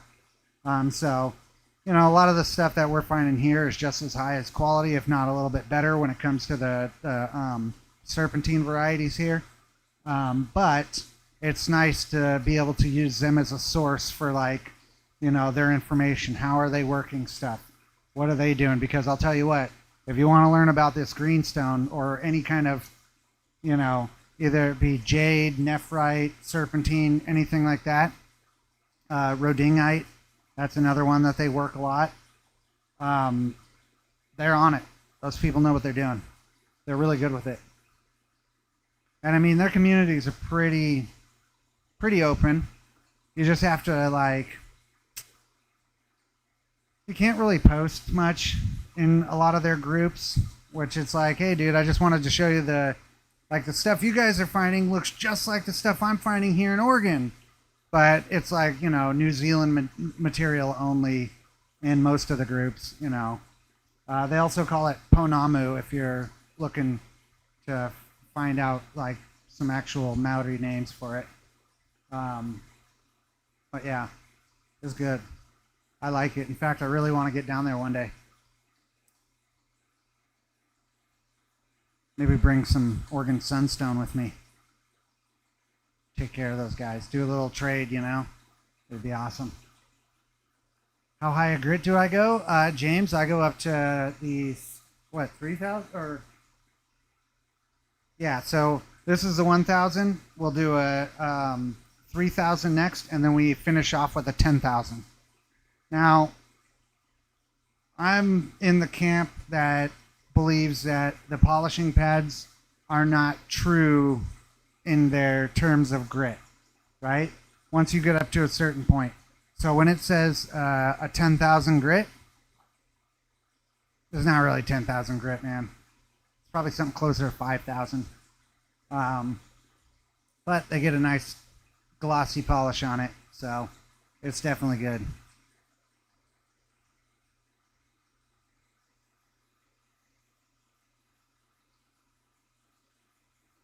Especially once you have the machine dialed in.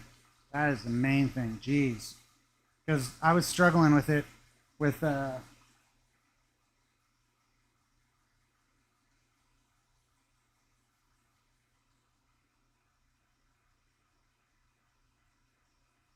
you can see, oh yeah, that chatoyancy in there, and then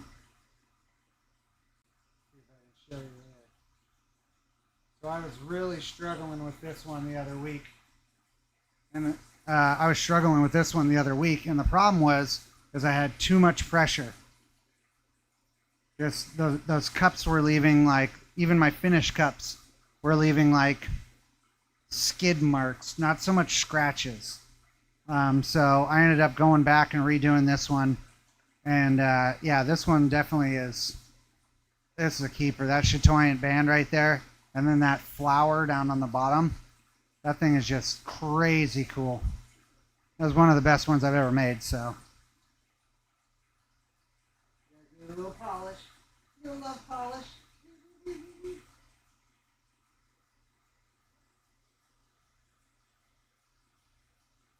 Yeah, so that's the other cool stuff about, or the cool thing about this material is you see that, like the chatoyancy, like the cat's eye effect. Every once in a while, you can actually find this material with the chatoyant bands through it. And that really actually not only just makes it way cooler, but if you're doing stuff like I'm doing, it increases the value of it tremendously.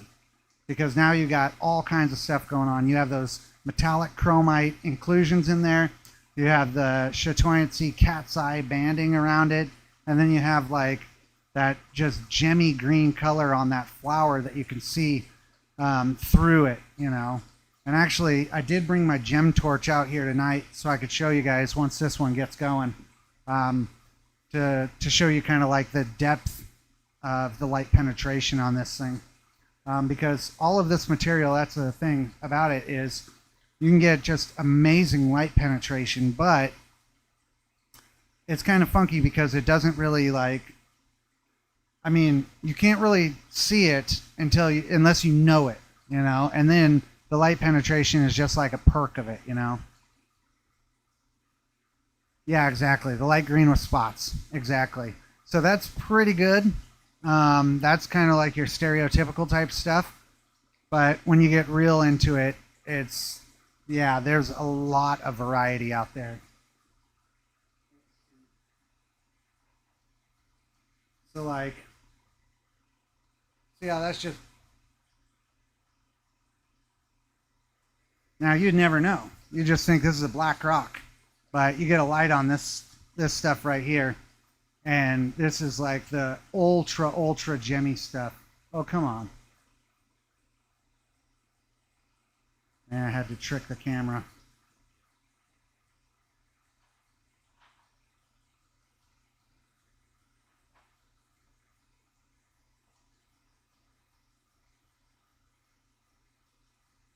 And then you got stuff like this, where you can see it's almost like kind of like tiger stripe looking.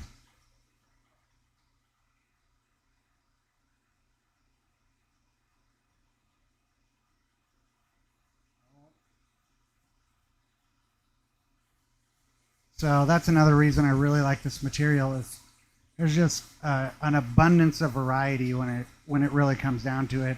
You know, the inclusions can change everything.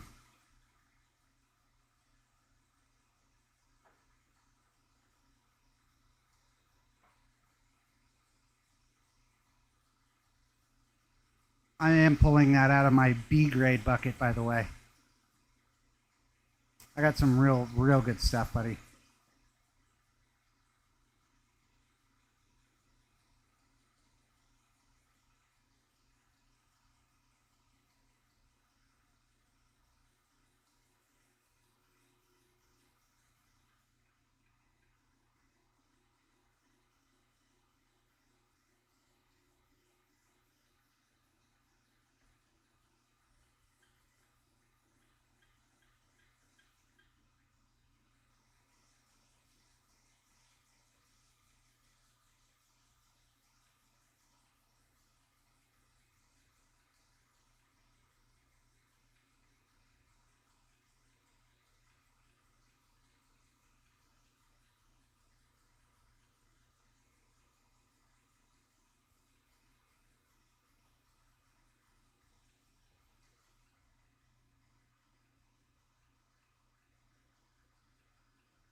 So yeah, I'm just trying to line things up because it looks like we got a little bit of shaking on one side.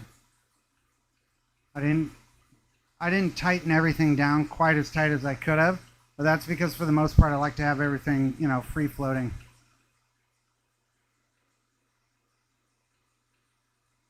So yeah, I mean it's basically all Bowenite. Um, it is different, but it is coming from the same spot. There's a lot of it up there, and once I got a better eye for it, I started finding just tons of new varieties. It's super cool stuff, buddy. Yeah, exactly, Epoch. I love the flower shapes.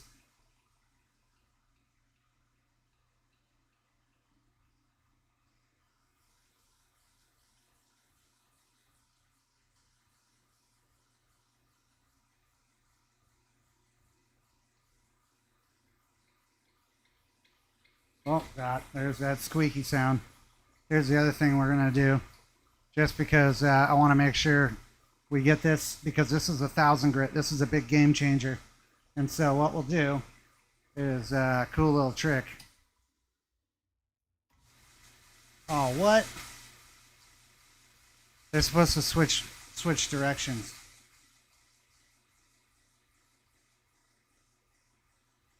That's weird.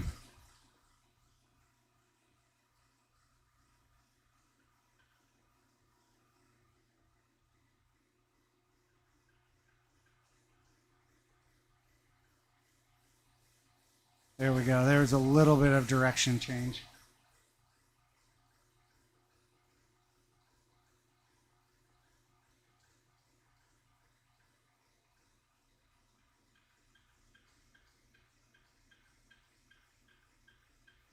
Oh God, that's squeaking.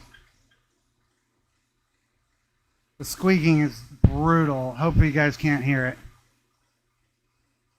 Yeah, so Casey, I am definitely running a ton more water than last time.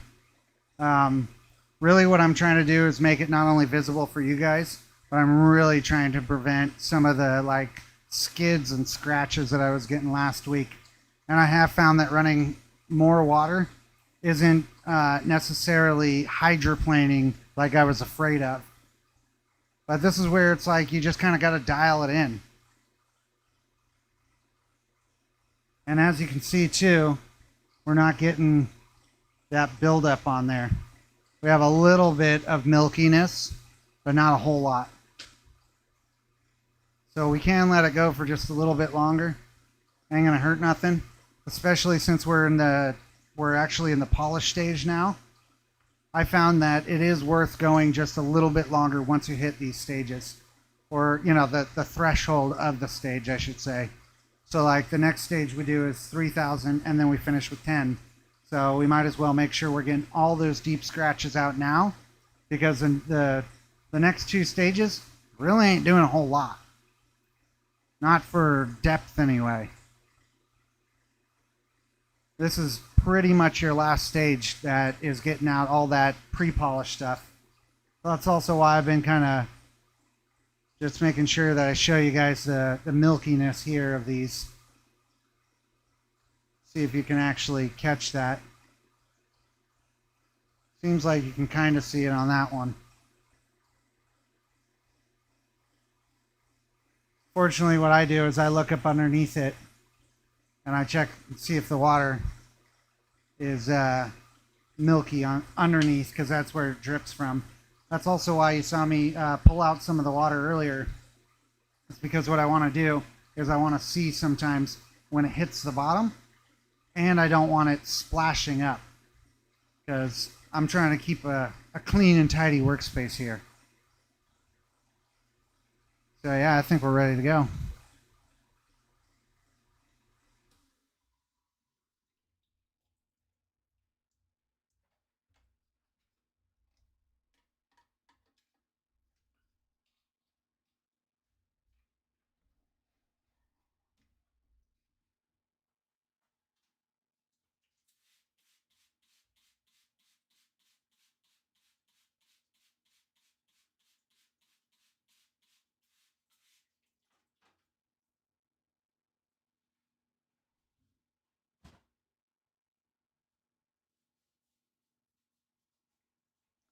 I'm going to put this one in front of the heater real quick just to make sure we got everything looking nice and tight.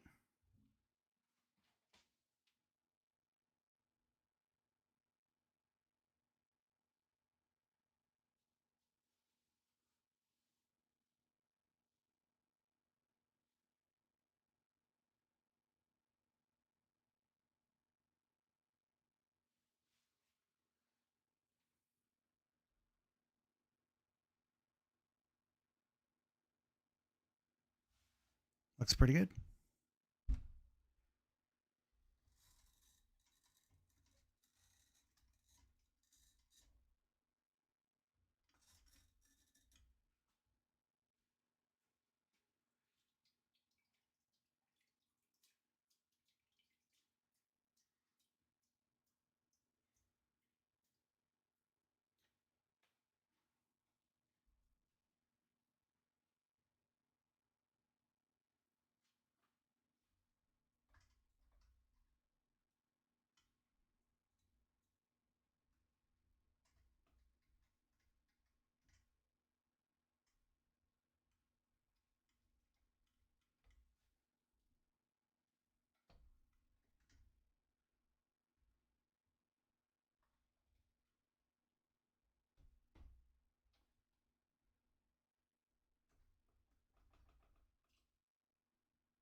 Yeah, this is going to look good. And I bet you it looks like the camera might get a little bit confused with that reflection there. So I'm going to have to keep an eye on that. Stone lizardite, huh?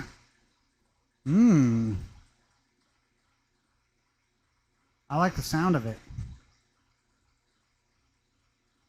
Oh yeah, look at that rotation now. Looks good. I wish I had a better camera for it. Get something a little bit, higher definition one day.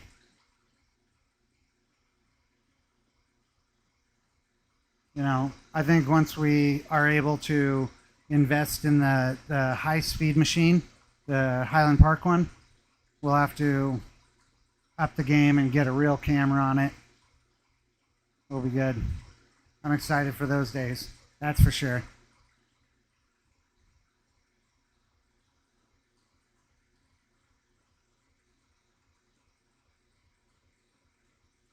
Yeah, I mean, so far this is going pretty smooth tonight. You know, we're only at about hour and 55, it looks like, and we only have one stage left because really what I'm trying to do is like make it to where these things aren't going for 5 hours like before. You know, yeah, maybe every once in a while we'll do that. You know, just get a little crazy, but I would like to have it to where about 2 hours is what you can expect. And it seems like the 6 o'clock is working for everybody right now, or at least I hope it is. But I'm thinking what I'm probably going to start doing is I might do some daytime stuff as well, just because this is all I've been doing lately. And if I'm going to be working in the shop, might as well turn the camera on. The only difference is I probably will not be doing anywhere near as much talking. I'm probably going to have the music set up. YouTube's got a whole music studio that I can pull stuff off of, that I won't have to worry about like copyright or anything. But I'd like to just have it to where I can just work, you know. And if there's questions or anything like that, then yeah, I can answer some questions here and there. But I figured it would be cool just to, you know, just to show people like what I'm actually doing when I'm not like trying to focus on the stream and answer questions and stuff like that. Because yeah, I definitely will have this machine going. I'll have this machine going, and sometimes when I've got everything set up correctly, is I'll also have Frank back there going, and that's how I round off all the edges. Because here, let me show you.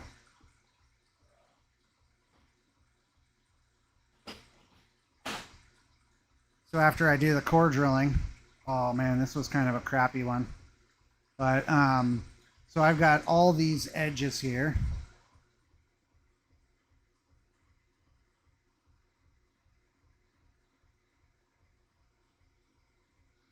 And all of those edges I have to grind down as smooth into a ball as I possibly can.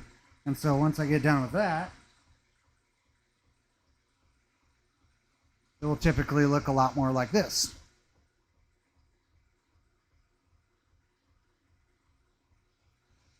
And so then after that, I throw this thing up in the roughing machine behind me here and just let it go. But as you guys could see last week, it's pretty loud.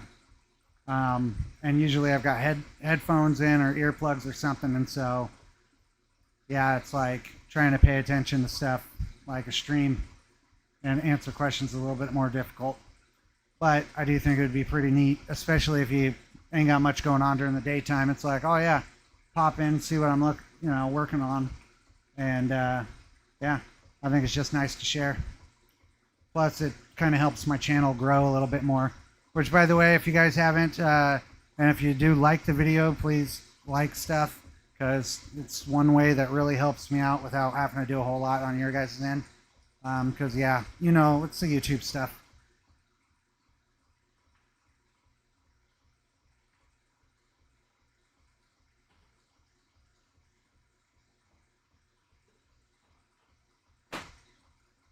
And then I'm hoping here soon, once I get the dozen or so preforms that I have all wrapped up, I'm going to probably get to core drilling again soon. And I know that there's been quite a few people who have been asking me to show the whole core drilling process. So I might set things up and do like the core drilling on a live stream as well. The only problem is I have to do that outside. So I'm probably going to end up doing a vertical live stream on that through my phone, which I know a lot of you guys don't like. But I think it's going to be like the only way, because I can't really drag my... Well, number one, I can't do it in here. There's no way. It requires way too much water. Takes it's a huge mess.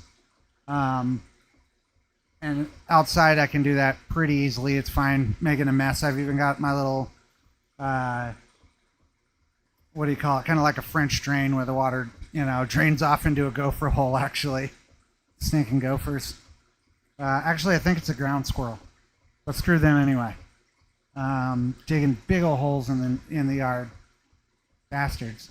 But, yeah. So I'd like to live stream that just so I can show you guys what's up. Because The core drilling actually is one of my favorite parts. I really do enjoy it, unless it's like ultra hard thulite. I'm just kidding, Nate. Good time for me. I just wish YouTube would send me notifications. Yeah, you know what? I'm thinking about doing something about that too there, Epoch. Because I know that there's a ton of my subscribers that don't get notifications on anything, even though they have like the bell and all that. So I might be setting up kind of like a, it's like not a newsletter, but it's like a notification email type thing.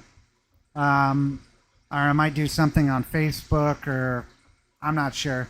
But I just want it to try to get it to where people know the regular time. It will be like, okay, every Saturday night at this time I do it. I know that we were doing it at 7 p.m. Pacific Standard, and now we're doing it at 6. So I think we're probably going to hold the 6 p.m. It just seems like it's good for people, but we'll just have to see. You know, we're playing it by ear right now. I just know that YouTube likes consistency. I'll monitor the chat while you work and stuff. Yeah, for sure, man. That would be awesome. Yeah, because I mean, you know, you used to do all this live streaming and stuff, so you know what's up.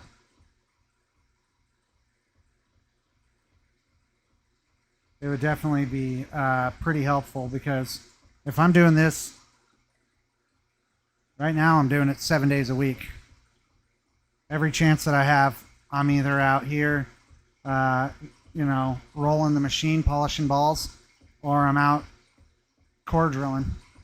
And if I'm not doing that, I'm out rock hounding, shooting videos. It's like I joked about it to my friend the other day, whether I like it or not, I'm a full-time YouTuber right now. I mean, real estate market ain't really doing anything, and you're not going to force it to do anything. It's not like you can just put in overtime and all of a sudden houses start selling left and right. It's just not how it works. So I figure I'm going to do what I want to do. And there's also some friends that I have, friends of the channel here, that make some pretty cool lapidary stuff. And so I think I'm going to start doing little videos, like collaboration videos, where I like go over to their shop, or, you know, whatever. Maybe they come here or something, but we'll just kind of show you what they're working on. Because yeah, there's some pretty cool stuff. Like Nate does these intarsias. I'd really like to share that with you guys.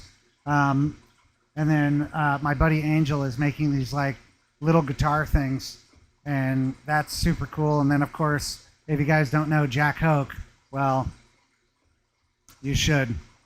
Jack does some amazing work. Oh, it looks like this one's a little soft right now.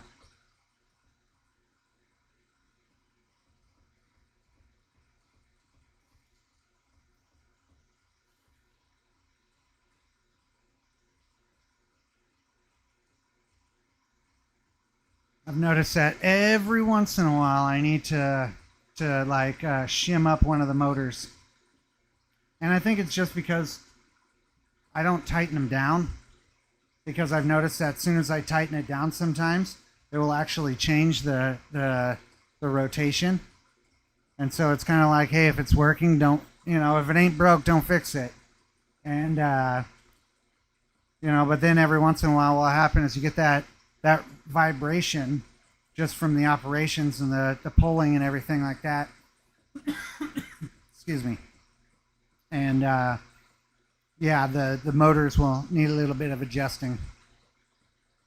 Man, I'm so wishing to make a live cutting, but I can't, too early in the morning. The whole block, yeah, it's sleeping. Well, I'll make sure that I put it all in the video at least, so you'll be able to catch it there. Because that is one thing I'm going to be making sure I'm going to do more often, is start doing actual sphere videos. Because sometimes I just can't get out in the field. You know, whether it's like trying to get a new spot, because I don't like just going to the same spot over and over and over again. It's not nearly as fun for you guys, and after a while I'm like, I've been there, you know? I know what I'm going to find here. But I think that with the spheres, I could really be making videos of these pretty consistently. And, you know, of course, the YouTube stuff loves it. It's all about consistency when it comes to YouTube, which is really difficult. It's actually really difficult because I do everything by myself. Everything. You know, I got Nate to help me a little bit here and there. Like set up some live stream program and everything like that. But I mean, he's got his own life he's got to do too. Oh, the cordial rips through it, Daniel, just shreds. And unless you're doing something hard. So like we were doing that American Thulite the other day, Nate and I, and I bet we drilled on this one core. Oh, geez. We did this one core and it probably took an hour.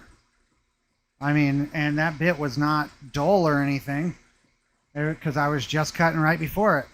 It's just, this is what, like a 6.5. And it's just like, it takes forever. It's another reason I really like doing this material. I can get so many cores done in a single day. Well, weather permitting. As long as my hose isn't frozen in the morning. Or it's just so cold outside that it's like I get miserable while I'm out there, lately when I've been doing my coring, I wait until maybe 10:30 or so because at least I'll have the sun on me. But we have been having some nasty frozen fog lately, and God, that's just the worst. It's like you cannot escape the cold.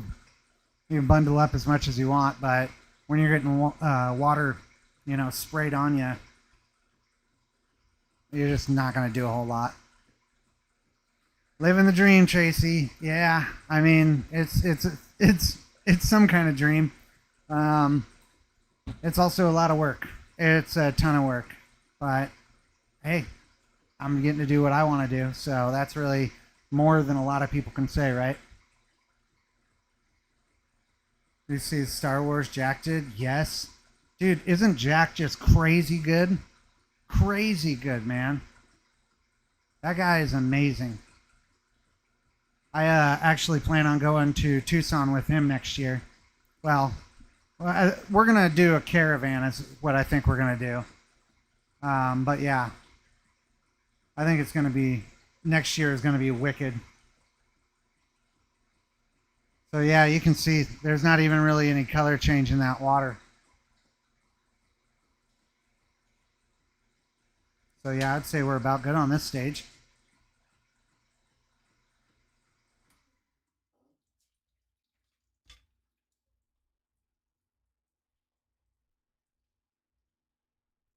You want to give this slight adjustment though.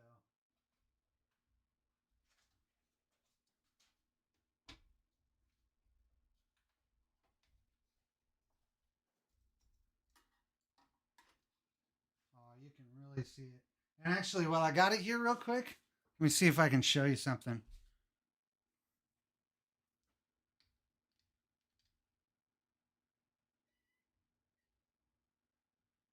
Yeah, you can see that light penetration pretty well. And that's like kind of the spot with all the inclusions in it too. So when you get a really clear spot, it's good stuff.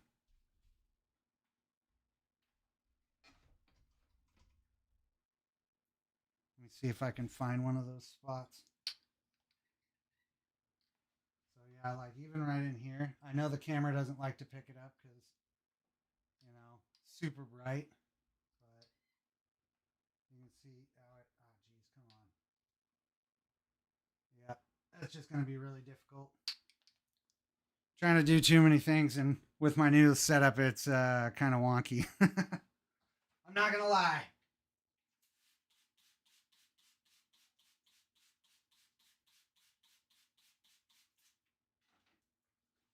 I have this crossbar that's going over the machine now, and then the webcam is over the top of that. So, although we're getting a better image, yeah, it kind of taking a little bit of my space, and I'm really trying not to, like bump it and stuff. Let's make sure this is looking good. We'll dry off.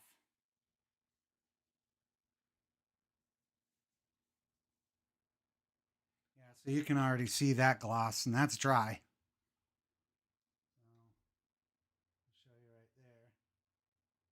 So it's already getting a pretty good gloss. But once we get in the 10,000, it'll be really good.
And just like that, we've got perfect rotation.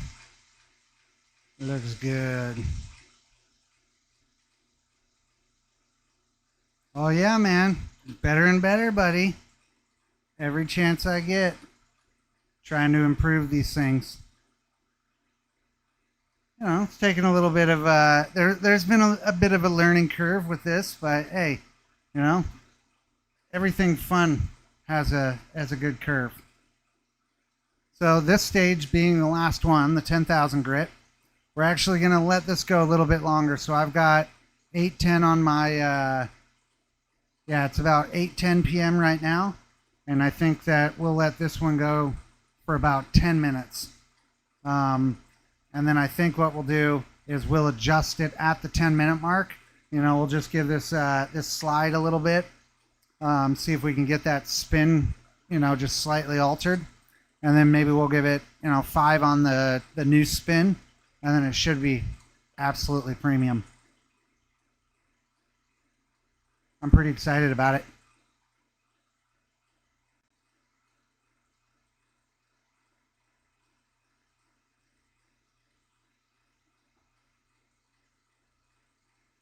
And then if you guys remember the machine I was working on before we swapped over to this gray one, it was much slower, but you know, and it had one of the motors that was like overheating. So it took a while before that motor would overheat. So the machine's still good. What I'm actually thinking of doing is I fitted it with the leather cerium oxide cups. And so what I think I'm going to be end up doing is when I have something that I do want to polish with cerium oxide, I'm going to end up taking that and using just that machine, because I know it will go for a while, and it doesn't need to be fast. It just needs to be, you know, just needs to work, really. And plus, I don't want to have to like retool this machine and swap out a bunch of stuff. Optimally, it would be everything, it just stays the way it is. Unless I'm going to a different size, you know. But you can tell that rotation is pretty clean right now. It looks good. And we definitely have a nice gloss going. So not too bad at all.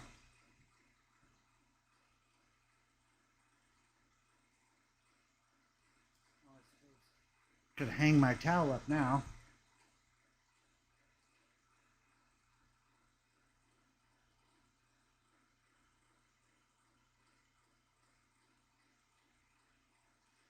And we'll use the old backup towel here. That's nice and dry.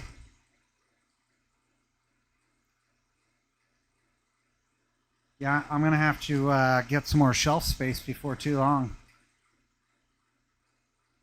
Either that or I'm going to have to get some different stands, because all of those back there, those PVC It's all just a bunch of spheres.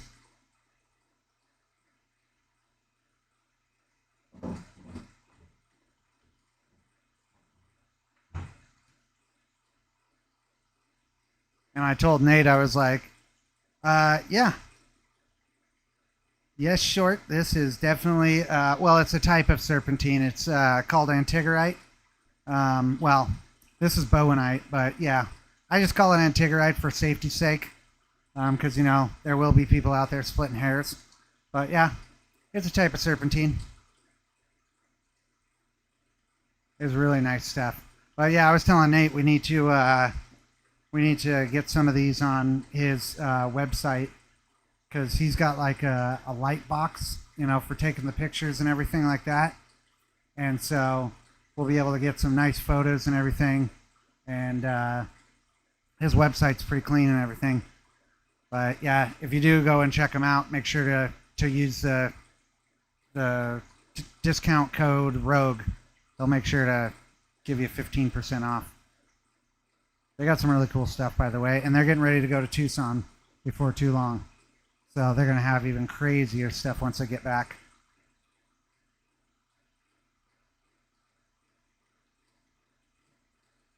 Mineral flat with boxes inside. Yes, I do. Yeah. I need to get like well, I want to be able to show you guys how it looks once it's finished because this webcam, although it can kind of show it, it doesn't really do it the justice as your eyes see it. I mean, but hey, just right now we're making marginal progress. Try to do a little bit better, a little bit better, a little bit better every stream we do. Hopefully we'll be able to get it to where, we're having consistent quality on all of these.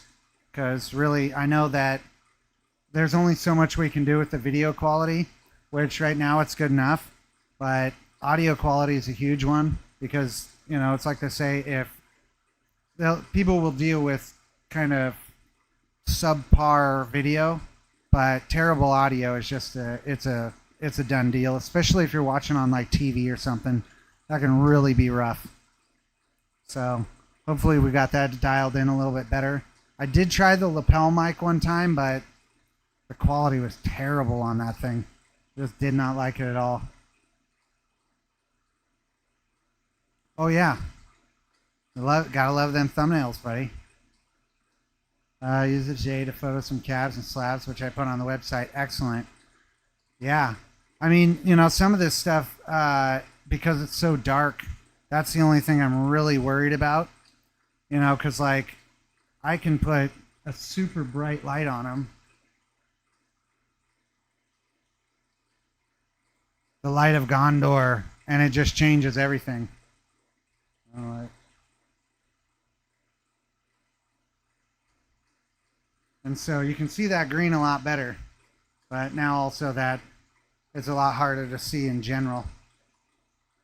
And so, yeah, I really want to get to where I get like a better picture on all of these. Because I'll tell you what, for some reason, and I noticed this a while back, but for some reason, taking pictures of rocks and really capturing like the real visuals of it is extremely difficult. I mean, you can have a great camera and I've taken pictures of the moon and stuff and you can see craters on the moon. But for some reason, I can't take a good picture of a rock sometimes. It's ridiculous. It's like that amethyst that we have. It is so hard to take a picture of that and actually see the color. It's really difficult.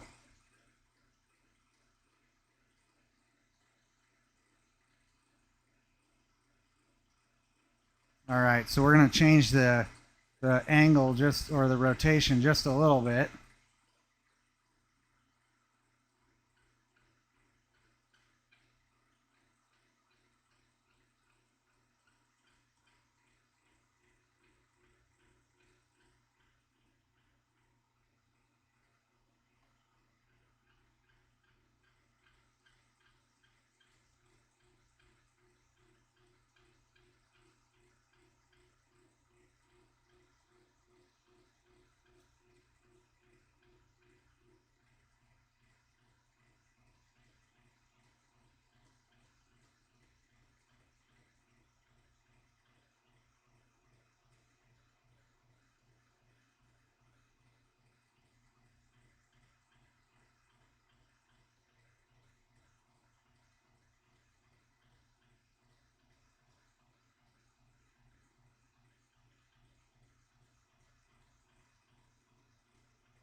All right, we'll give that just a couple minutes, and then yeah, I think it will be good.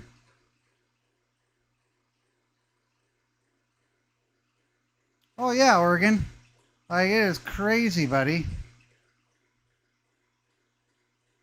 I don't know why it's so difficult.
Oh yeah, Nate, it's gonna be a good day tomorrow, buddy. I think we're gonna hammer it. It's gonna be really nice, bud. And yeah, Oregon, it is probably a digital thing. I don't know why. Other than that, you know.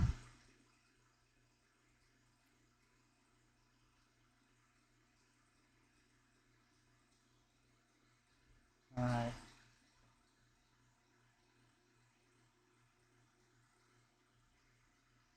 So let me.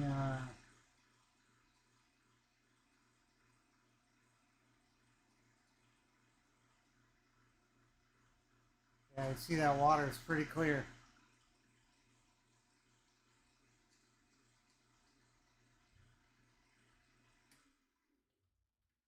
I'd say we're good.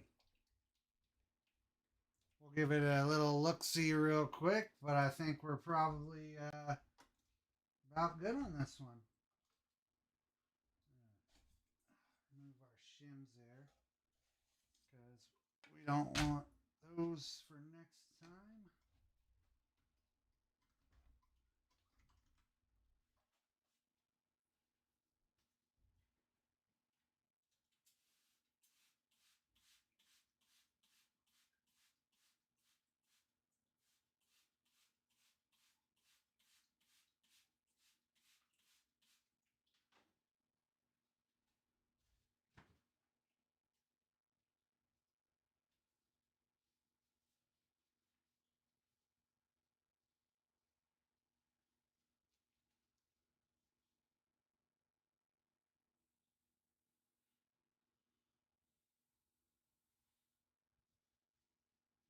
That's looking good. Looks pretty awesome, you guys. All right, so you can see that gloss right there. Let me dry it off a little bit better.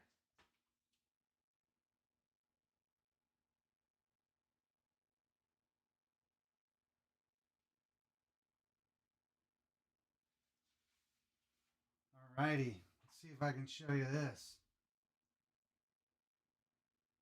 Maybe? All right, come on. I know you want to show it. There you go. Come on.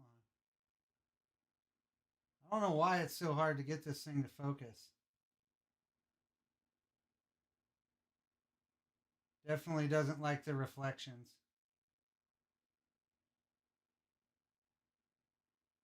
Yeah, look in there. That's pretty wicked.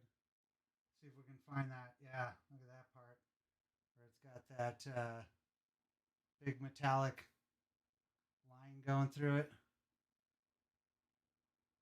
It's got a nice shine on that too. Yeah. So this one definitely is going to be a nice one for the website there. I think I might have to do a little bit more drying on it, get that nice buff on there. But yeah, I wonder if we can see about some light penetration. I know this is going to be really hard to show you on this, but where was that spot? Yeah, you can see there. Maybe. So yeah, that's pretty good. Wish this camera was better, but hey, working with what we got, right? So pretty nice one. Definitely gonna go up on the shelf there. Oh well, I got you. Wanted to show you. We were talking about that, so you saw the white in there. So this one is like a perfect example of the flower jade.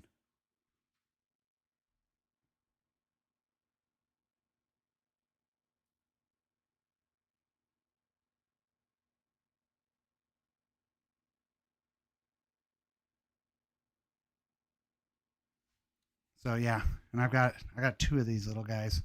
Pretty actually, this is a 2.5. Just looks small compared to that other one. So all right, well, 2.5 hours, not too bad, huh? Better than 5 like we did last time, right? So definitely appreciate everybody tuning in tonight. I hope everything was a little bit better. I hope you guys like the new view. Hope the sound was good, and then definitely make sure to tune in on. I think I'll be able to have the video out Wednesday again. Yeah, this time I had to release it Thursday because I just fell behind on stuff, but make sure to check that video out on Thursday. It's going to be a really good one. We're going to be doing a lot of Medfordite in that one. Definitely worth checking out. So appreciate y'all joining tonight. I hope to see you soon, and hope you have a great weekend. I'll see you next time.